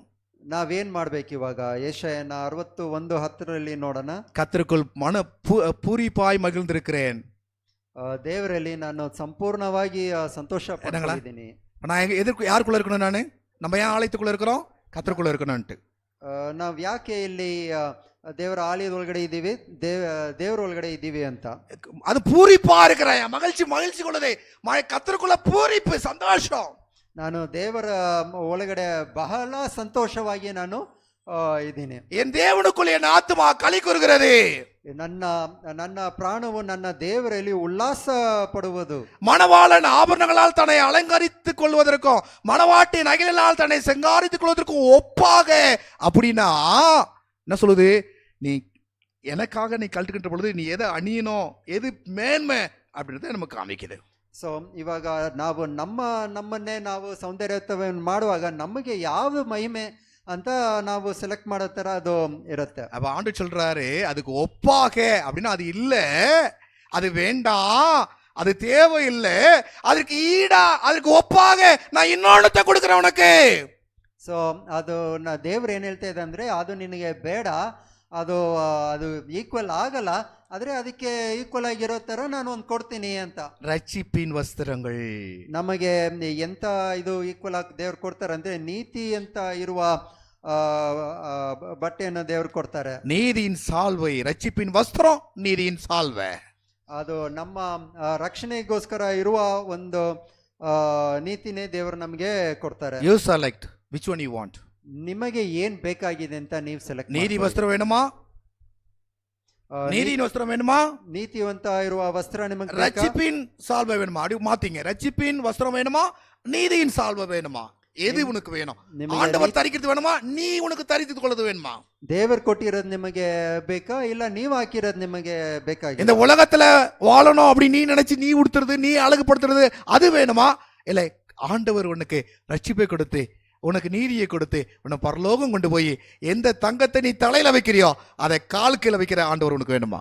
ಸೊ ನಿಮಗೆ ಏನ್ ಬೇಕಾಗಿಂತ ನೀವೇ ಸೆಲೆಕ್ಟ್ ಮಾಡ್ಕೊಳ್ಬೇಕು. ಇಲ್ಲಿ ಲೋಕದಲ್ಲಿ ನಿಮಗೆ ನೀವು ಆಸೆ ಪಡೆಯೋ ತರ ಆಭರಣಗಳನ್ನೆಲ್ಲ ಹಾಕಿ ದೇವರಿಗೆ ವಿರೋಧವಾಗಿ ನೀವು ಈ ಲೋಕದಲ್ಲಿ ಇರಬೇಕು. ನೀವು ತಲೆಗೆ ಹಾಕಿರುವ ಬಂಗಾರಗಳನ್ನ ನಿಮ್ಮ ತಲೆಗೆ ಹಾಕಿ ನೀವು ಇರ್ಬೇಕಂತ ನಿಮ್ಗೆ ಬೇಕಾಗಿದೋ, ಇಲ್ದಿದ್ರೆ ದೇವರ ನೀತಿಯ ವಸ್ತ್ರವನ್ನು ಧರಿಸ್ಕೊಂಡು ನೀವು ಪರಲೋಕದಲ್ಲಿ ನೀವು ಆಸೆ ಪಡುವ ಬಂಗಾರ ನಿಮ್ಗೆ காலிಗೆ ಇರುವಂತೆ ನಿಮಗೆ ಬೇಕಾಗಿದೋ. நீங்க தெளிவா முடிவு பண்ணிக்கங்க. நான் முடிக்க போகிறேன். ನೀವೇ ಡಿಸೈಡ್ ಮಾಡಬೇಕು. இது நான் டிசைட் பண்றது கிடையாது. ரட்சிப்பு வேணுமா நீதி வேணுமான்னு நீங்க தான் டிசைட் பண்ணணும். ನೀವೇ ಇದನ್ನ ಡಿಸೈಡ್ ಮಾಡಬೇಕು. ನಿಮಗೆ ದೇವರ ರಕ್ಷಣೆ ಬೇಕಾಗಿದಾ ಇಲ್ಲ ಬೇರೆ ಏನ್ ಬೇಕಾಗಿದೆ? ஏசியா சொன்னதை நல்லாவே நியூ டெஸ்ட்மென்ட் ரைட்டர்ஸ் புரிஞ்சுக்கிட்டாங்க. ಸೊ ಏಸಿಯಾವನ್ನು ಬರ್ದಿರೋದು ಹೊಸ ಒಡಂಬಡಿಕೆ ಅವ್ರನ್ನೆಲ್ಲ ಅದನ್ನ ಚೆನ್ನಾಗಿ ಅರ್ಥ ಮಾಡ್ಕೊಂಡು 1 தீமோத்தேயு 2வது அதிகாரம் 9வது வசனம். கொஞ்சம் சீக்கிரமா 2 வசனம் தான் வாசிக்க போறோம் ஃபைனலா.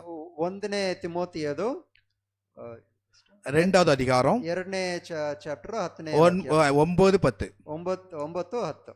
நான் இது அதில் போட்டிருக்க மாட்டேன், நீங்க வாசிக்கலாமா?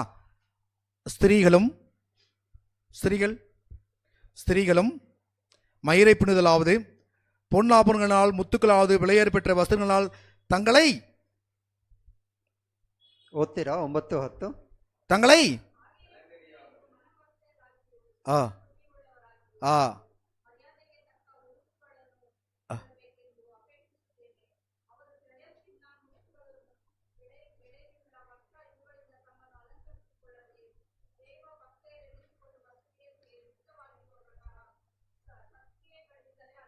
தங்களை அலங்கரியாமல் போட்டிருக்கா இல்லையா? தங்களை அலங்கரியாமல் தகுதியான வஸ்திரத்தினாலும் ஞானத்தாலும் தெளிந்த புத்தியினாலும் தேவ பக்தியுள்ளல் என்று சொல்லும்படியாக ஸ்திரீகளுக்கு ஏற்றபடி நற்கரிகளிலும் தங்களை அலங்கரிக்க வேண்டும். வேற கொடுத்துட்டார் ஆண்டவர். ಸೊ ಇಲ್ಲಿ ದೇವರು ನೋಡಿ, ಅಲ್ಲಿ ಹಳೆ ಒಡಂಬಡಿಕೆಯಲ್ಲಿ ಅವರು ಹೇಗಿದ್ರು ಅಂತ ಹೇಳಿ ದೇವರು ಚೆನ್ನಾಗಿ ಕಂಪೇರ್ ಮಾಡ್ಕೊಂಡಿದ್ದಾರೆ ನೋಡಿ. ಅವ್ರನ್ನ ತಮ್ಮನ್ನೇ ಅವರು ಸೌಂದರ್ಯತ್ಯವನ್ನು ಅವರು ಮಾಡದೆ, ಅವರು ಅಲಂಕಾರ ಮಾಡದೆ ಅವರು ಇದ್ರು, ಇಲ್ಲದೆ ಅವರು ಭಕ್ತಿಯಾಗಿ ಅವರು ಇದ್ರು ಅಂತ ಇಲ್ಲಿ ವಾಕ್ಯವನ್ನು. எதுல நம்ம அலங்கரிக்கப்பட வேண்டும்? இன்னும் ஒரே வசனம் நம்ம பேதுல பண்ணிட்டு அப்படி நான் ஸ்டாப் பண்ணிடுறேன். பேதுருக்கு ಯಾವ್ದ್ರಲ್ಲಿ ನಾವು ಅಲಂಕಾರವನ್ನು ಮಾಡ್ಕೊಳ್ಬೇಕು ಅಂತ ಇನ್ನೊಂದು 1 பேதுரு 3வது அதிகாரம் 3 4.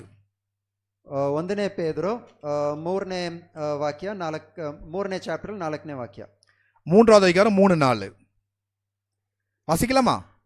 ஓத்திரா? மயிரை பின்னி பொன்னாபரணங்களை அணிந்து உயர்ந்த வஸ்திரங்களை உடுத்திக் கொள்ளுகிற என்ன அலங்கரிப்பு இது? என்ன அலங்கரிப்பு? புறம்பான அலங்கரிப்பு. அப்படின்னா புறம்பா போற அலங்கரிப்பு, என்னை விட்டு புறம் போங்க அப்படின்னு சொல்ற அலங்கரிப்பு, புறம்பான அலங்கரிப்பு. உங்களுக்கு என்ன வேணாம்? வேண்டாம். அலங்காரமாயிராமல் அழியாத அலங்கரிப்பாயிருக்கிற சாந்தமும் அமைதலும் ஆவியாகிய இதயத்தில் மறந்திருக்கிற குணமே உங்களை அலங்கரிக்க கடவது. அதுவே தேவனுடைய பார்வையில விலையேற பெற்றது. ಸೊ ದೇವರ ಮುಂದೆ ದೇವರಿಗೆ ಯಾವುದು ತುಂಬಾ ಬೆಲೆಯಾಗಿದೆ, ನಾವು ನಮ್ಮನ್ನೇ ಸುಮ್ಮನೆ ಅಲಂಕಾರ ಮಾಡದೆ ನಾವೇನಂತ ಮಾಡ್ಕೊಳ್ಬೇಕು ಅಂತ ಇಲ್ಲಿ ಒಂದು ಶಾಂತವಾಗಿರೋದು, ಅದೇ ನಮಗೆ ಒಂದು ಒಳ್ಳೆ ಅಲಂಕಾರವಾಗಿರುತ್ತೆ ಅಂತಾನೆ ದೇವರು ಇಲ್ಲಿ ಕೊಟ್ಟಿದ್ದಾರೆ. ஸ்திரீகள் ஏண்டா நான் பார்த்த வரைக்கும் நகை போட்டதெல்லாம் ஆண்கள் தான் நிறைய பார்த்தேன். நெட்டில் பார்க்கும் பொழுது நிறைய ஆண்கள் தான் போட்டுட்டு இருக்கிறாங்க. ಸೊ ಇಲ್ಲಿ ಇಂಟರ್ನೆಟ್ ಅಲ್ಲಿ ನೋಡುವಾಗ ತುಂಬಾ ಬಂಗಾರ ಹಾಕಿರೋರು ನೋಡಿದ್ರೆ ಜಾಸ್ತಿ ಅಂದ್ರೆ ಗಣಸರೇ ಹಾಕಿದ್ರು. நான் நினைச்சேன் ஸ்திரீகள் தான் நினைச்சேன். ஆனா அதுக்கு மேல ஆண்கள் இருக்கிறாங்க. ಸೊ ಈ ಆಭರಣಗಳು ಹಾಕೋದು ಸ್ತ್ರೀಗಳೇ ಹಾಕ್ತಾರೆ ಅಂತ ಇದ್ರೆ ಗಣಸರು ಅಷ್ಟು ಹಾಕೊಂಡಿದ್ದಾರೆ. அப்ப ஆண்டவர் நம்மள என்ன போட சொல்றாரு? ಸೊ ದೇವರು ನಮ್ಮನ್ನು ಏನ್ ಹಾಕ್ಬೇಕು ಅಂತ ಹೇಳ್ತಾ ಇದ್ದಾರೆ. டேவிட் சொல்லலைங்க, அட்வென்டிஸ்ட் சர்ச் சொல்லல, வேதம் சொல்லுது. உங்களுக்கு எந்த அலங்கரிப்பு வேண்டும் என்பதை நீங்க கடவுளுக்குள்ள வளர்ந்தா தான் நீங்க டிசைட் பண்ண முடியும். ಸೊ ಇಲ್ಲಿ ದೇವರ ವಾಕ್ಯ ನಮಗೆ ಹೇಳುತ್ತೆ, ನಮಗೆ ಯಾವ ತರ ಆಭರಣಗಳು ನಾವು ಹಾಕೊಳ್ಬೇಕು ಏನು ಅಂತ ಅದು ದೇವರ ವಾಕ್ಯ ನಮಗೆ ಕ್ಲಿಯರ್ ಆಗಿ ನಮ್ಗೆ ಹೇಳ್ಕೊಟ್ಟಿದೆ. நான் தெரிஞ்சுக்கிட்டதெல்லாம் என் ஆண்டவர். ಸೊ ನನಗೆ ಗೊತ್ತಿರೋದೆಲ್ಲ ಏನಂದ್ರೆ ನಮ್ಮ ದೇವರೇ. நான் யோசிக்கல, ஆக்சுவலி தாலி கட்டக்கூடாது இல்லை செயின் வேணாம் அப்படின்னு யோசிக்கல. ஆனால் அந்த தாட்டை காடே கொடுத்தாங்க. ಸೊ ನಾನು ಯೋಚನೆ ಮಾಡಿರಲಿಲ್ಲ ಅದು ನಾವು ಒಂದು ತಾಲಿ ಹಾಕ್ಬಾರ್ದು ಅದಂತೆಲ್ಲ, ಅದನ್ನೆಲ್ಲ ದೇವರೇ ಯೋಚನೆ ಕೊಟ್ಟರು. ஆண்டவர் கொடுத்தாதாங்க அது பர்மனெண்ட்டாக இருக்கும். என்ன தீபா சிஸ்டர்? ಸೊ ದೇವರು ಕೊಟ್ರೇನೆ ಅದು ಪರ್ಮನೆಂಟ್ ಆಗಿರುತ್ತೆ. சிஸ்டர் தீபா எழுந்து நில்லுங்க. உங்க வீட்டுக்கு போகும்போது என்ன சொன்னாங்கம்மா? சொந்த பந்தங்களாம் என்ன சொன்னாங்க? உங்க சித்தி என்ன சொன்னாங்க? உங்க அம்மா என்ன சொன்னாங்க? உங்க தம்பி வீட்டில் என்ன சொன்னாங்க? கஷ்டம் இல்லை? அப்படி யோசித்து பாருங்களேன். நான் கடவுளுக்காக நிற்கணும் அப்படின்னு வந்துட்ட பிறகு என்ன ஆண்டருடைய அலங்கரிப்பை தான் நான் அவங்களுக்கு காமிக்கணும். அவங்க நான் என்ன அழகுபடுத்தி அது புரஜாதை காமிக்கிறது நான் இல்லை, என் ஆண்டவருடைய அழகை தான் நான் என்ன பண்ணணும்? காமிக்கணும். ನಾವು ಬಂದು ನಮ್ಮ ಸ್ವಂತ ಆಭರಣಗಳನ್ನ ಹಾಕೊಂಡು ಇಲ್ಲ ನಮ್ಮನ್ನ ಸೌಂದರ್ಯ ಪಡಿಸ್ಕೊಂಡು ನಾವು ಬೇರೆಯವ್ರಿಗೆ ತೋರ್ಸೋಕ್ಕಿಂತ ದೇವರು ನಮಗೆ ಹಾಕುವ ಆಭರಣಗಳು ನಮ್ಮನ್ನ ಹೇಗೆ ದೇವರು ಸೌಂದರ್ಯ ಪಡಿಸ್ಕೊಳ್ಬೇಕು ಅಂತ ದೇವರು ಆಸೆ ಪಡ್ತಾರೋ ಅದನ್ನ ಹಾಕಿ ನಾವು ಬೇರೆಯವ್ರು ತೋರ್ಸದೆ அதே சரி. உறவுகளோட இணையணும், இல்லை கிராமத்தோட இணையணும், சமுதாயத்தோட இருக்கணும் அப்படின்னு என் ஆண்டவரை விட்டு கொடுக்க வேண்டிய அவசியம் எனக்கு கிடையாது. ಸೊ ನಾವು ಏನೋ ನಮ್ಮನ್ನ ನೆಂಟರ ಜೊತೆ ನಾನು ಚೆನ್ನಾಗಿರ್ಬೇಕು, ನನ್ನ ಊರಲ್ಲಿ ಇರೋರ ಜೊತೆ ಚೆನ್ನಾಗಿರ್ಬೇಕು ಅಂತ ಹೇಳಿ ಅಂತ ಸೌಂದರ್ಯತನ ನನಗ್ ಬೇಕಾಗಿಲ್ಲ. மனுஷரை பிரியப்படுத்த நான் இங்க இல்ல. ಮನುಷ್ಯರನ್ನ ಆಸೆ ಮನುಷ್ಯರನ್ನ ಸ್ಯಾಟಿಸ್ಫೈ ಮಾಡಕ್ಕೆ ನನ್ಗೇನು ನಾನು ಇಲ್ಲ. இன்னும் நிறைய வசனங்கள் சொல்லணும்னு ஆசையா இருக்கு, ஆனால் டைம் இல்லை. ஒன்னே ஒன்று மாதிரி சொல்லிடுற பாருங்க. நம்ம பிரதான ஆசாரியன் பரலோகத்துல நமக்காய் பரிந்து பேசி கொண்டு இருக்கிறார். ನಮಗೋಸ್ಕರ ನಮ್ಮ ಪ್ರಧಾನ ಆಸಾರಿಯನ್ನು ಪರಲೋಕದಲ್ಲಿ ನಮಗೋಸ್ಕರ ಅವ್ರು ಮಾತಾಡ್ತಾ ಇದ್ದಾರೆ. இது நுட்ப நியாய விசாரணை, அதாவது நியாய விசாரணை அங்க நடந்துட்டு இருக்கு. ಅಲ್ಲಿ ಒಂದು ಅಲ್ಲೊಂದು ವಿಚಾರಣೆ ಅಲ್ಲಿ ನಮಗೋಸ್ಕರ ನಡೀತಾ ಇದೆ. பாவ நிவாரணால எப்படி யூத ஜனங்கள் அந்த ஆசிரியர் புடுகாலத்தை சுத்தி அப்படியே காத்துட்டு கிடப்பாங்க. ஐயோ என் பேர் வந்துருச்சுன்னா நான் மறிச்சிருவேன், ஆண்டு விட்டு விலகி போயிடுவேன் பயத்துல காத்துட்டு இருப்பாங்க உபவாசத்தோடு. ಸೊ ಈ ಯಾವ ಒಂದು ಪಾಪ ವಿಮೋಚನೆ ಆಗುವ ಒಂದು ದಿನದಲ್ಲಿ ಅಲ್ಲಿ ಇಸ್ರೇಲ್ ಜನರೆಲ್ಲ ಏನ್ ಮಾಡ್ತಾ ಇದೆ ಅಂದ್ರೆ, ಅಯ್ಯೋ ನನ್ನ ಪಾಪವು ನನ್ನಿಂದ ದೇವರು ತೆಗ್ದಾಕ್ತಾರ ಅಂತ ಅವರು ತುಂಬಾ ಒಂದು குதூகலத்திலிருந்து அவர் வெயிட் ಮಾಡ್ತಾ ಇರ್ತಾರೆ. அந்த ஆசாரியன் உள்ள போன பிரதான ஆசாரியன் வெளியே வந்து ஆண்டவனை பசுத்தம் சொல்லிட்டாருன்னொன்னே அதுதான் உங்களுக்கு சந்தோஷம், அதுதான் உங்களுக்கு மகிழ்ச்சி. ಸೊ ಅಲ್ಲಿ ಹೈ ಪ್ರೈಸ್ ಬಂದ್ಬಿಟ್ಟು ಅವ್ರು ಹೊರಗೆ ಆಚೆ ಬಂದ್ಬಿಟ್ಟು ದೇವರು ನಿಮ್ಮನ್ನ ಪರಿಶುದ್ಧ ಮಾಡಿಸಿದ್ದಾರೆ ಅಂತ ಹೇಳಿದ್ರೆ ಅದೇ ಅವರಿಗೆ ತುಂಬಾ ಆಸೆಯಾಗಿದೆ. வேதம் சொல்லுது அந்த நாளிலே தன்னை தாழ்மைப்படுத்தாது இருக்கிறவன் ஜனத்திலிருந்து அற்புண்டு போக்கடவன் அப்படின்னு சொல்லி இருக்கு. ಸೊ ವೇದ ವಾಕ್ಯ ಹೇಳಿದೆ, ತನ್ನ ಜನರು ಬಂದ್ಬಿಟ್ಟು ಅವರು ದೇವರ ಮುಂದೆ ತೆಗ್ದೇ ಇದ್ರೆ தேவர் அவர்னா ಬಂದ್ಬಿಟ್ಟು ಹೊರಗೆ ಹಾಕ್ಬಿಡ್ತಾರೆ ಅಂತ. இப்ப நம்முடைய ஆண்டவர் பரலோகத்துல பரிந்து பேசிட்டு இருக்கிறாரு, இங்க நான் என்ன அலங்காரம் பண்ணிட்டு இருக்கிறேன். அப்படியா? ನಮ್ಮ ದೇವರು ನಮಗೋಸ್ಕರ ನಮ್ಮನ್ನ ಪರಿಶುದ್ಧ ಮಾಡೋದಕ್ಕೆ ಅವರು ದೇವರಲ್ಲಿ ಕೆಲಸ ಮಾಡ್ತಾ ಇದ್ದಾರೆ. ನಾವು ಇಲ್ಲಿ ನಮ್ಮ ಸ್ವಂತ ಅಲಂಕಾರ ಮಾಡ್ತಾ ಇದ್ದೀವಿ. அவரை நம்ம யோசிக்கிறதே இல்ல, ದೇವರನ್ನ ನಾವು ಯೋಚನೆ ಮಾಡೋದೇ ಇಲ್ಲ. ஆண்டவருக்காக துறப்போம். ದೇವರಿಗೋಸ್ಕರ ಇರೋಣ. இந்த சரீரம் குப்பை, ನಮ್ಮ ಶರೀರ ಒಂದು